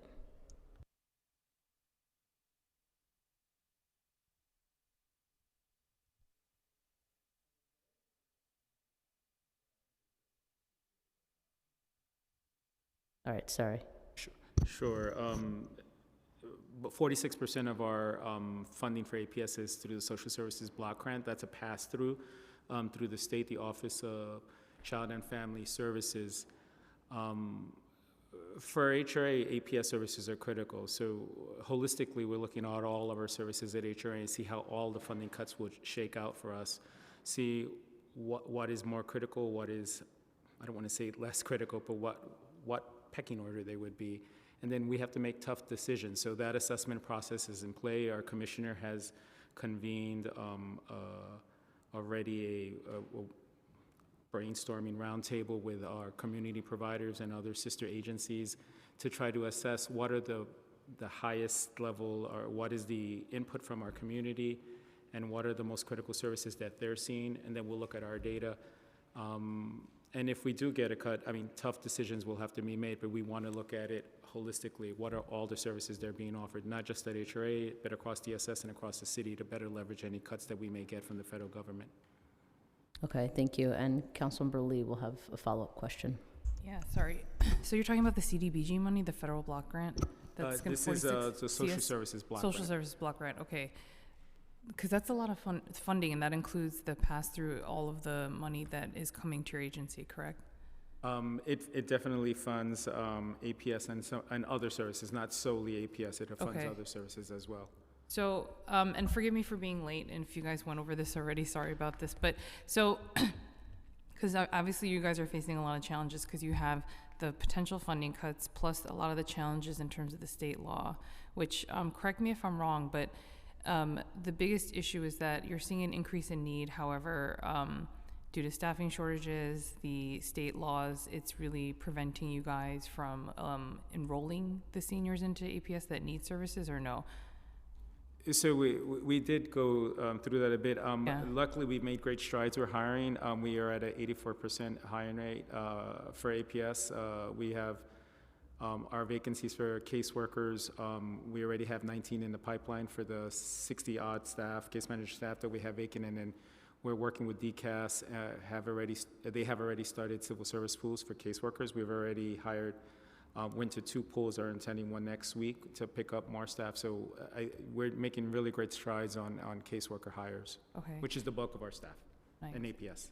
And just, so obviously, given the potential challenges, what is the coordination, or is there potential coordination happening between other agencies through different programs, whether it's through DIFTA or even a lot of the adult programs, Adult Day. And then I know a lot of the nonprofits are really awesome, like Bronx Works, TSINY, JASA. So is there a way to maybe pool resources together, or are those conversations happening where potentially if there is sort of a lack and a cut? Most definitely. Through the leadership of our commissioner, we talk about this quite extensively. How do we coordinate services? How do we leverage existing services? And again, as I stated to Councilmember Hudson, DSS had basically a roundtable on this topic, try to strategize how to best prioritize and strategize in the event of cuts. Since it's ever changing, one cut is proposed, there's a lawsuit. It's a little challenging, but we are strategizing and coordinating, and that coordination is within DSS, HRA, DSS, DHS, as well as with our sister agencies, because we serve the same clients at the end of the day, aging ourselves. Our clients go through across the spectrum, H&H, DOHMH, so that coordination is ongoing. Because I know that one of the things I always talk about in my own hearings at DOHMH, because being on the nonprofit side before, I'm like, silos are what I think, because, as an individual person that needs multiple services, it doesn't mean that it stops at one agency and Absolutely. then has to restart with another. So I'm glad to hear that you guys are having those Prior conversations. to DSS, I had the privilege and honor for over 12 years working at the Department of Health, so it's the health perspective for me is very important, and particularly for this population that we serve, so we take that very seriously. Thank you, Councilmember.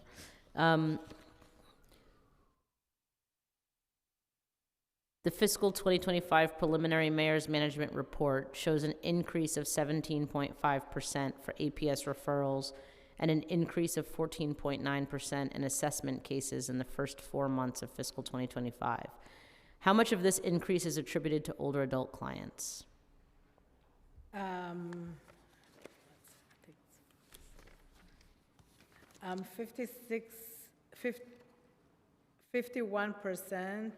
of the increase is attributed to older adults.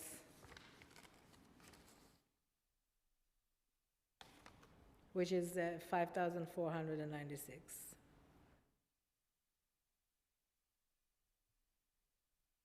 And what is driving these increases? So what's driving the increases in the referral is, as I stated before, APS really puts a lot of efforts into enhanced outreach efforts within different communities, community-based organizations, other city agencies, to really assure that the public is educated about APS and when to reach out to APS and what services APS can offer. Also, it attributed to resuming normal business by both the community-based organizations, housing courts, and the marshals. So many of those referrals have an aspect of an eviction. And of course, being a city FEPS provider, so for both the marshals, the housing courts, as well as the communities, to attempt to make the referral to see if the individual will meet the APS criteria, and if so, will they be eligible for city FEPS voucher?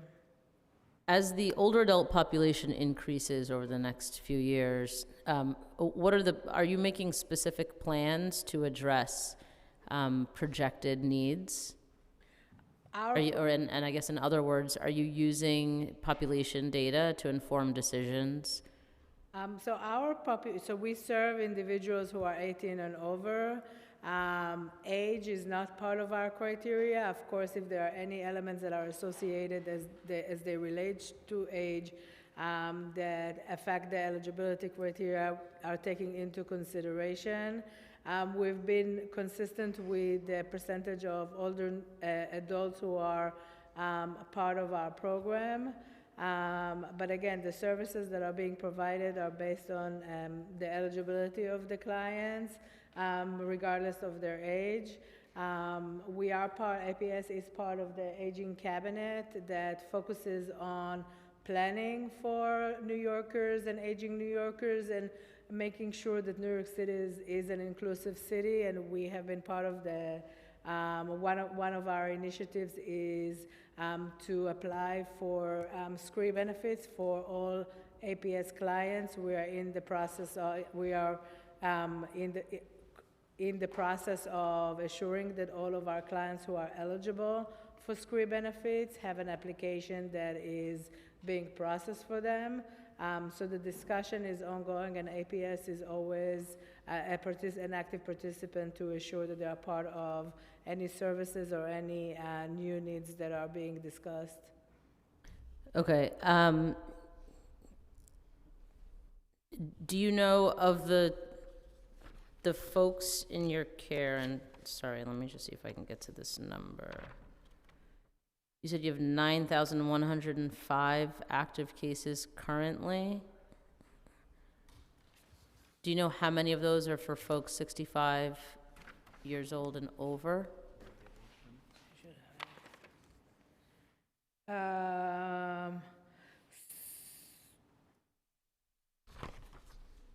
So the percentage. So for 66 and over, for calendar year 2024 was 52%, 2023 54%, and year to date 26%. Sorry, the 52% was for 52% for 2024. 2024, 54% in 2023? Yes, and year to date 26%. Year to date this year, okay. Yeah, so I mean, my argument would be, you've got roughly half, or just over half, of the folks in your care are older adults. So I know that anyone over 18 is eligible, and age is not specifically an eligibility requirement, but I guess my point is that the older adult population is growing exponentially. And so if you know that at least half of the population you serve are older adults, then I would think that you should be planning to have perhaps an increased need as that population grows older. Is that something that you all have been thinking about and preparing for? I mean, when we plan for AP services, I think we do focus on all our populations that we serve, since it's not specifically to senior. And the reason I think we pause is because many times our program is, thought as exclusively for individuals who are older adults when it's not. So sometimes we hesitate. We just don't want to picture it. But we do serve a large number of older adults. So I think that's ongoing. I think really the aging committee is where we're having those conversations, and then bringing back to in-house to have those discussions. But as we spoke with Councilmember Lee, we want to have that across the board, because we want to make sure we don't duplicate services, particularly with aging, DOH, MHO. I think those conversations at a broader level citywide allow us to think more internally, a little more concentrated. What is our role in as we plan for older adults as the number increases in New York City? Okay. And also to add to what Chief Rojas just stated, our services that we provide in-house are limited to financial management and a few other services. Most of the services that we provide to the APS client and oversee are from other entities, and that's why the collaboration with other community-based organizations, the Aging Cabinet, the New York City Elder Abuse Center, those collaborations are extremely important, especially in planning for the increase of the aging population. Thank you. I can appreciate that. And then also just going back to the increases that you've seen, how has HRA been able to handle this additional caseload and referral volume? So we work very closely with our field offices to address the need of the offices. We offer overtime to our staff members while we still have vacancies. Our goal is that once we're fully staffed, the caseloads will be reduced significantly, but we do offer extensive overtime to our staff members. We sometimes solicit the assistance of trained caseworkers who may have been in the past APS staff members who are interested in assisting with different part of either visitation or other parts of the program. But we are monitoring very closely the need to either overtime or shifting caseloads or the distribution of cases. And then just given that, is there like burnout that your staff is experiencing? Case management staff specifically?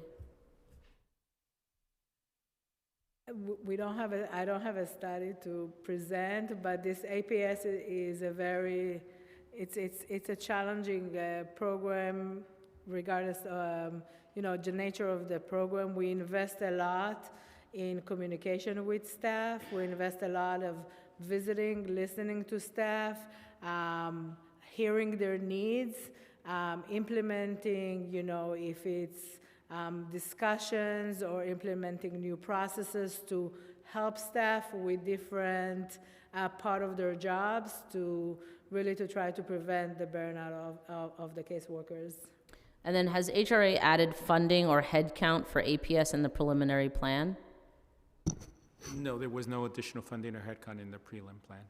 Is additional funding needed? With our current headcount, and if we fill our vacancies, I think we're adequately equipped to serve the clients that we have. Okay. And what's the current average caseworker ratio for APS clients? These are the numbers you gave me before, right? Correct. It's about 1 to 41, 1 to 42. Well, yeah, 41 to 42 per one currently. Okay. Is the current ratio addressing the increase in referral volume, and does HRA plan to add caseworker positions for APS? Beyond filling the vacancies? I think we'll be good if once we fill all our vacancies, we'll be in a good place to have an adequate caseload ratio. Okay. What's the target caseworker ratio? So I know you were as low as 39 in 2019. So And as high as OCFS doesn't 43 in dictate 2023. our oversight. The Office of Child and Family Services doesn't dictate. Ideally, we would want to be in the 30s range, in the mid-30s. That's what our ideal would be. Mid-30s. 30 to 35. Usually. 30 to 35. When was the last time your ratio was 30 to 35? We were 30 to 35. I think we were 39 and. We were 39 in 2018, I think. In 2019, we were 39. So. Yeah. So if- when we were fi- you 30 to 35? I don't have numbers past 2019, but I could pull that for you. But I do think once we fill our vacancies, we will be at that number, in the 35 range. Okay.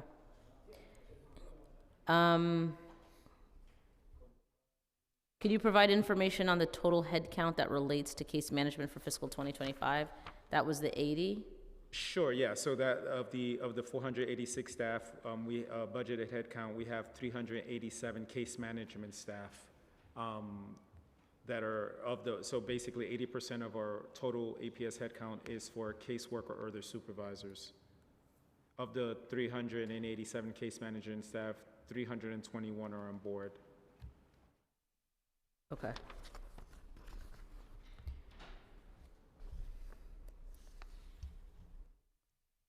The PMMR stated that in the first 4 months of fiscal 2025, the average number of days to initiate home attendant and housekeeper services for HRA clients was 44 days.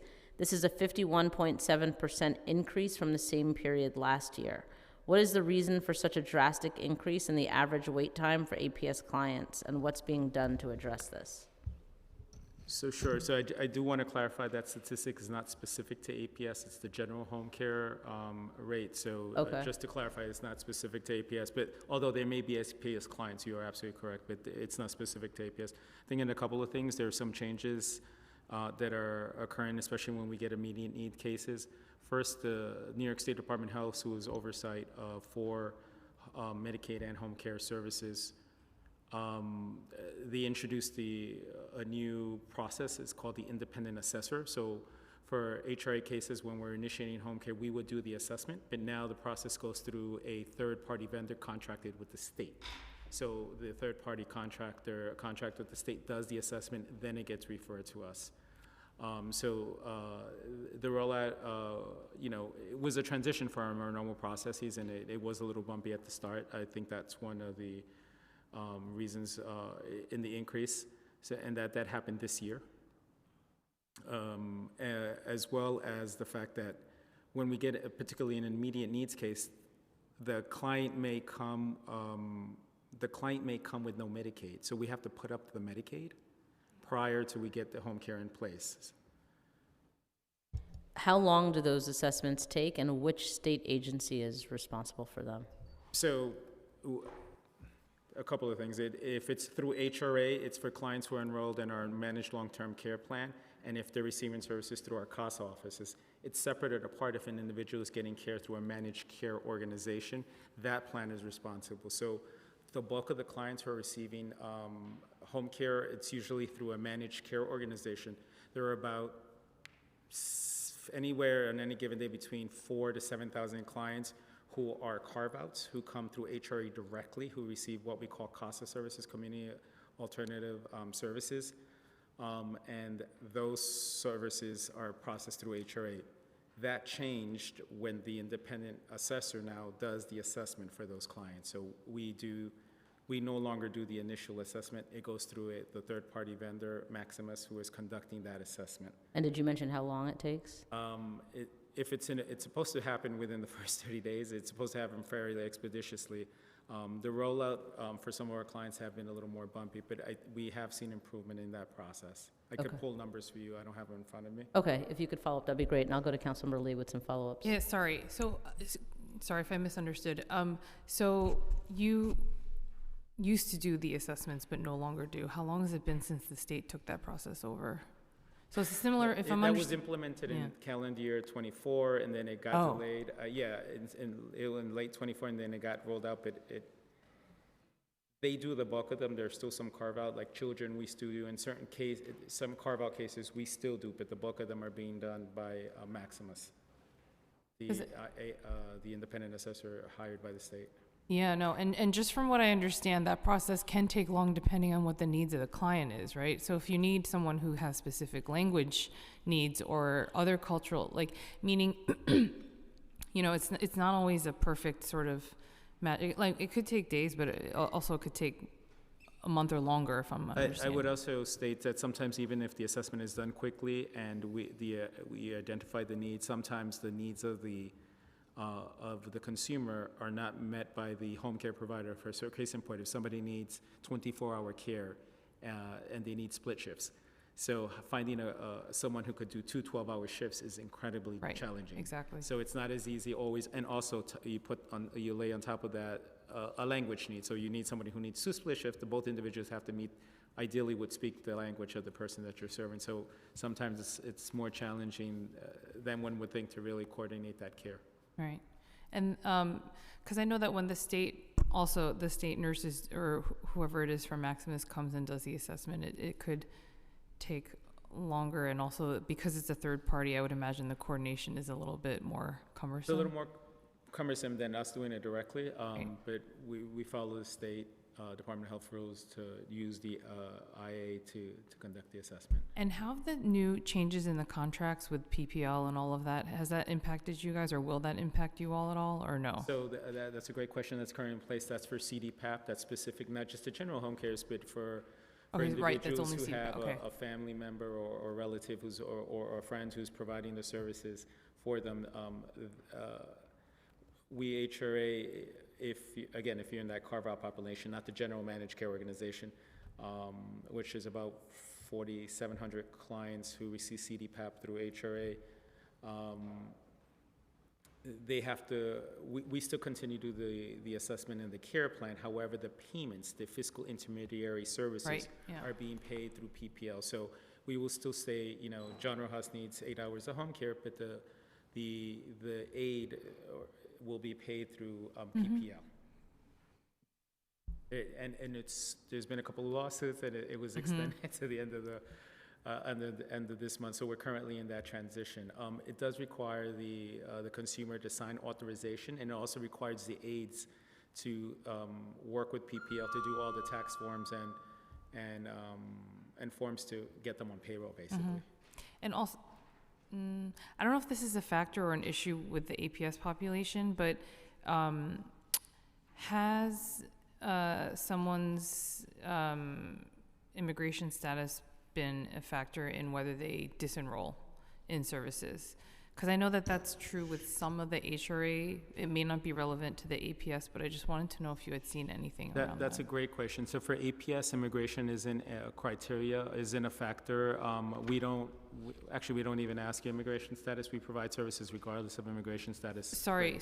I should clarify. What I meant was not on your end, but clients or families of clients wanting them to disenroll out of any sort of issues I or see what fears you're around. saying. Sorry, that's what I meant. Have we seen? We haven't encountered any issues related to that yet, but, you know, things are changing, but we haven't encountered any issues related to that yet. For APS. For APS clients. No, you're good. Thank you. Thank you so much. Thank you all so much for your testimony. I'm going to go to public testimony. Thank you so much. But thank you. I appreciate your time. Thank Thank you. you.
I now open the hearing for public testimony. I remind members of the public that this is a government proceeding and that decorum shall be observed at all times.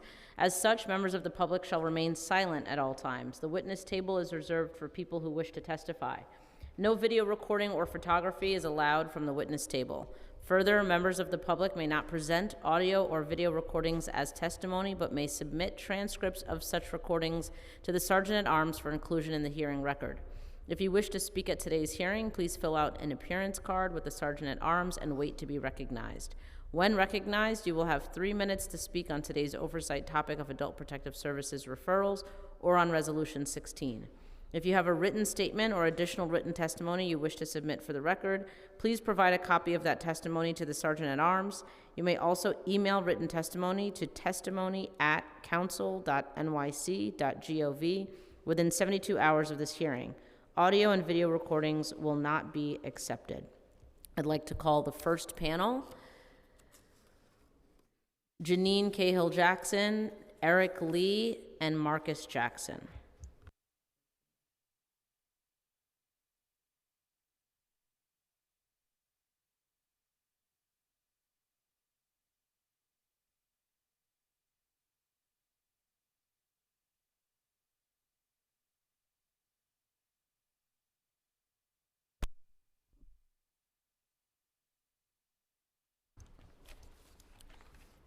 We can start with Janine and then go down the line.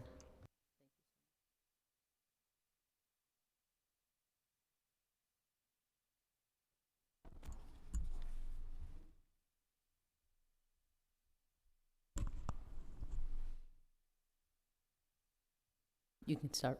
Okay, thank you. Good morning, Councilmember Hudson and members of the committee. I'm Janine Cahill-Jackson, the Director of Elder Law with the Legal Aid Society. Our clients are often in need of Adult Protective Services assistance to prevent their eviction and remain in the community. The assistance APS provides is crucial to so many older New Yorkers, but there are several areas where both we and our clients have experienced challenges. The primary APS service that our clients are in need of is the CityFEPS rental subsidy.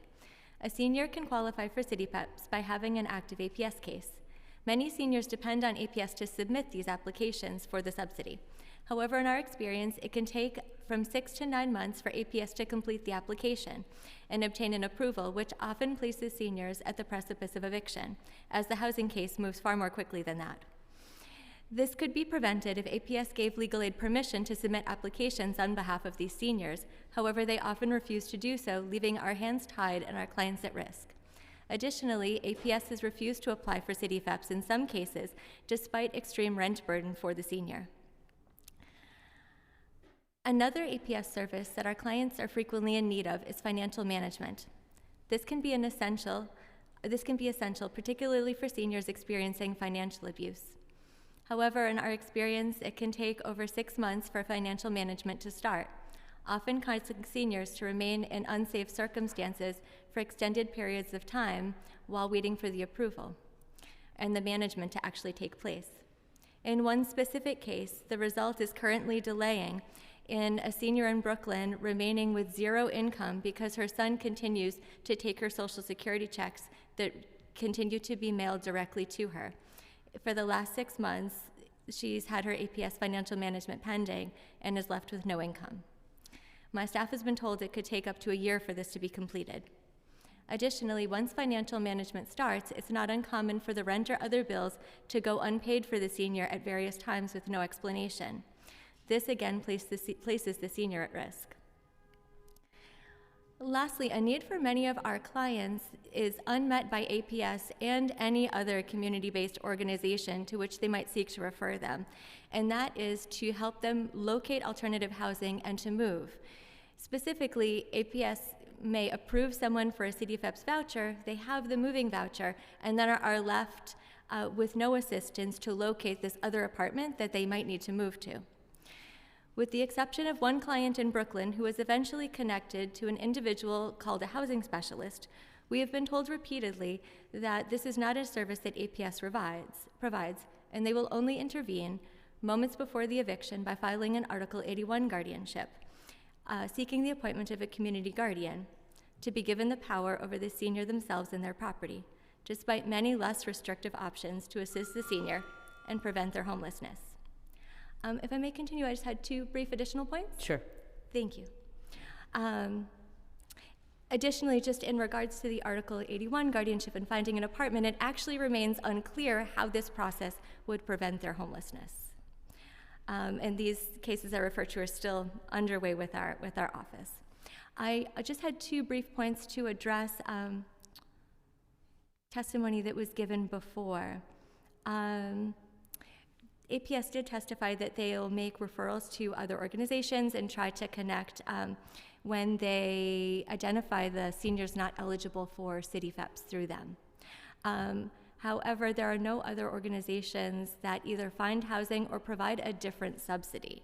So if they don't have a history of homelessness and they're not a veteran and they don't qualify for APS, their options are waiting on a decade-long NYCHA waiting list if it happens to be open, and waiting for a Section 8 waiting list to be open, and perhaps a housing lottery. So the approval for APS services for clients that are in need of a housing subsidy and often in need of other things is really crucial and not met by any others, unfortunately. Additionally, Councilmember Ayala raised a point I wanted to address a little further regarding the recertification for CDFEPs and SNAP. In our experience, and it's my understanding that APS, if they have just ongoing APS case management services, not a more restrictive community guardian through the Article 81 process, that APS does not do recertifications for CDFEPs, SNAP, or public assistance, even if they initially helped the senior enroll. Thank you very much for your time, and we'll also be submitting written testimony. Thank you. Thank you so much.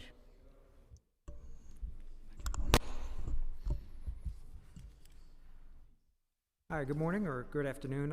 Thank you, Chair Hudson and members of the committee for allowing me to testify today. My name is Eric Lee.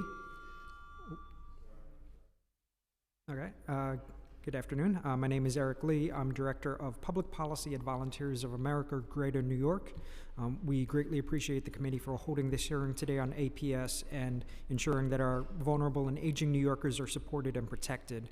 My organization, VOA GNY, is the 5th largest supportive housing provider in New York City. We have 3 residences dedicated to caring for older adults. In addition to these buildings, we also house a large number of seniors in our other permanent housing facilities, simply because the buildings, the longer they operate, the longer our tenants get to age in place within the buildings. And given that while these buildings have some supportive housing services supportive services in place, the buildings were not initially designed for seniors when we created them or stood them up. Given that, we often look to partner with APS or other agencies to augment our services, and we encourage the council to prioritize funding in next year's budget to expand headcount within APS. I know that the agency said that they think that they're sufficient, but we really want to see the agency have adequate staffing to proactively partner with clinical staff within our buildings so that we can implement service-rich progressive care models to ensure that vulnerable residents who are struggling to maintain their housing can get the services they need to stay there. It can be extremely challenging currently to secure APS services for supportive housing residents. APS frequently does not open a case when the resident first does not answer the door, or if they refuse care within the first conversation with the APS worker. Rather than the APS worker taking the time to fully assess the circumstances and the ability of the client to make decisions to maintain their housing. Even if our clinical staff make the case that APS does need to intervene, we have had cases denied. It's not clear to us if these denials are based on the belief that supportive housing residents ought not to receive care from APS, or if there's a skill gap in the assessment of the people that are doing the assessment, or in assessing, particularly in assessing the need, whether someone lacks the insight to make decisions, or if APS simply doesn't have enough hands and are eager to try to just churn through the massive number of referrals which they mentioned today. It's critical that they have the sufficient staff at APS to handle the volume of cases being evaluated, and that the staff in place take the time to meaningfully engage and encourage all persons referred, because failure to act appropriately will result in more extremely vulnerable New Yorkers becoming street homeless. When APS does open a case for our supportive housing residents, their involvement can be a very stabilizing force. For example, when it's challenging for a building staff to gain entry or access to a unit within a hoarding situation with a resident, APS, acting as a neutral third party, can work with the client to declutter and clean the unit, as well as bring in exterminators. And one final point regarding the legislation heard today, we are in support of Resolution 16 by Councilmember Palladino, which would call on the state to increase the personal needs allowance. We work with a number of veterans as well as other people within institutional settings, and this would definitely help them to have more money in their pockets. Thank you. Thank you so much.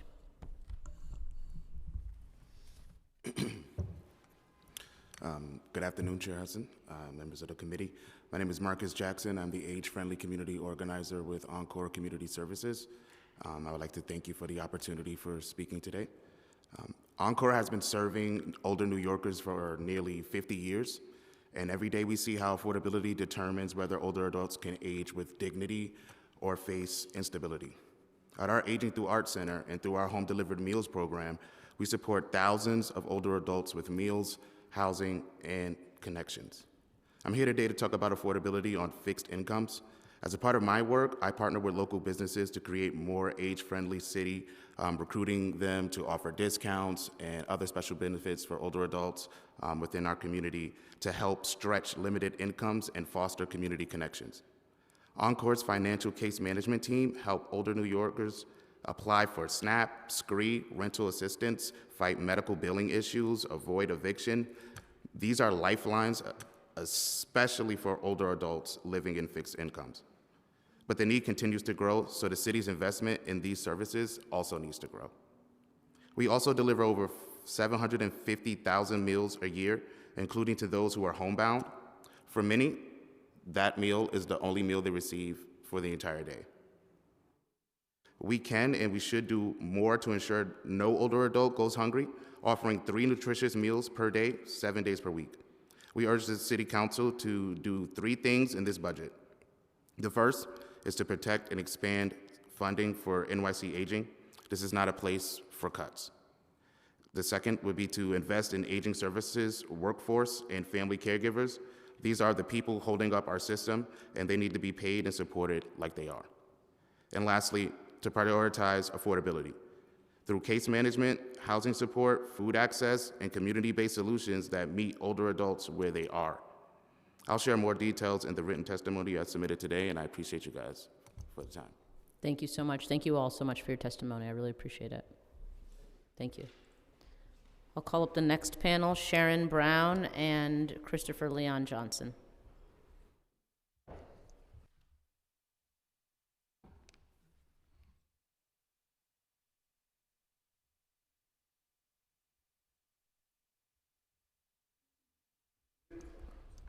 We'll start with you, Sharon. Hello, my name is Sharon Brown. Before I begin, remember Israel, release the hostages, let Yahweh's people go, defend Israel. Okay, the Adult Protective Services needs to respond quickly when they're dealing with seniors. These situations are very important. They need to meet with people who call and are referred promptly. There is a problem with them meeting with them when they're calling. Seniors facing eviction should be prioritized and moved to the top of the list of what APS does. They should help seniors get lawyers that will help stop eviction and cure the initial problems and abuses that cause the evictions.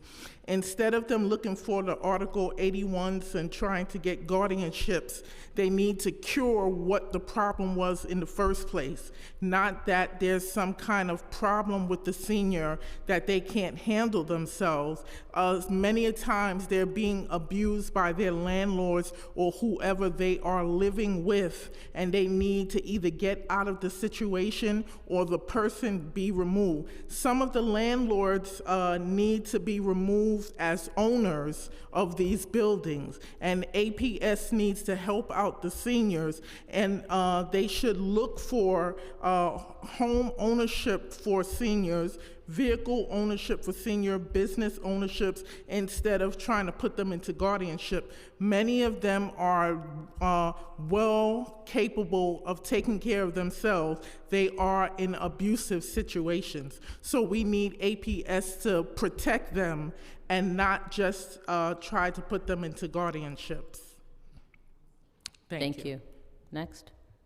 Yeah, hello, my name is Christopher Leon Johnson. My first question to this committee is, I want to know why the speaker or whoever does the committee council, why he didn't add the committee on mental health to this committee, because when it comes to adult protective services, it defines when a person who has a serious mental health issue is in risk too. I understand there's a lot of physical, but people who have mental health issues, like serious mental health issues like schizophrenia and psychosis, they are eligible for adult protective services too. So I want to know from the committee council, can he add because she was here today, Mrs. Linda Lee, who's the chair of the aging committee, can you make this a joint committee? This should be a joint committee instead of just like one standing alone committee. There should be a joint committee with aging and the committee of mental health instead of just aging.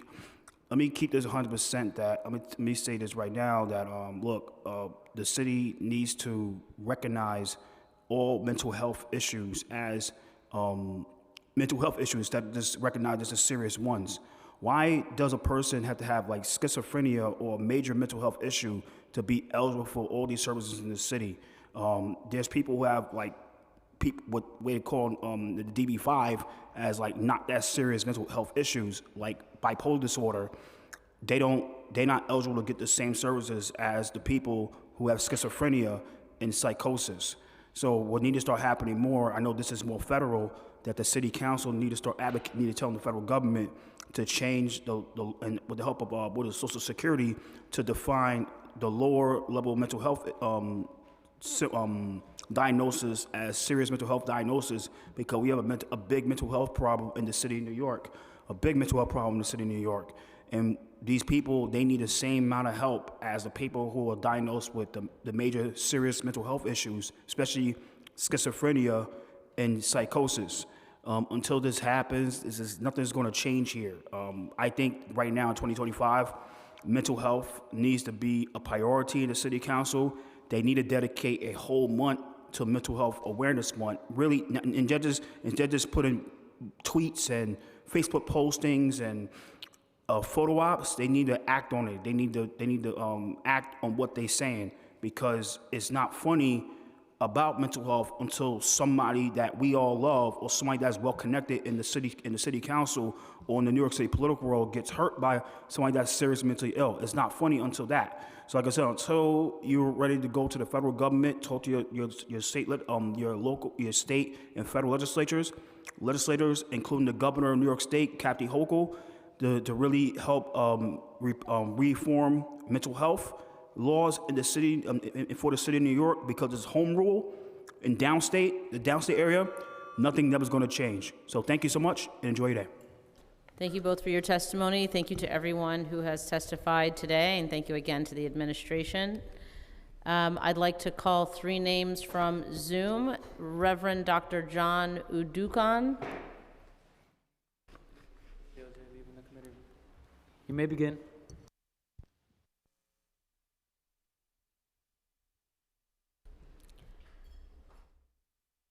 Okay, no Reverend Dr. John Udukan. Moving on to Dr. Jonathan Akeem Jones. You may begin.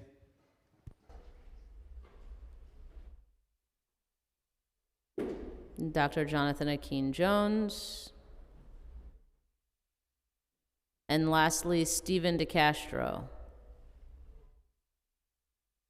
You may begin.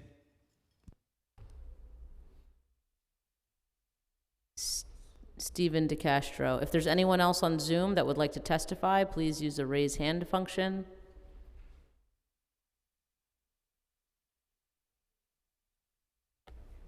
Seeing no hands. Again, I'd like to thank everyone for testifying today. This is an important topic that we were able to get some more information from the administration on, and I look forward to receiving additional information from them in their follow-ups. Thanks again to everyone who joined us today, and this meeting is now adjourned.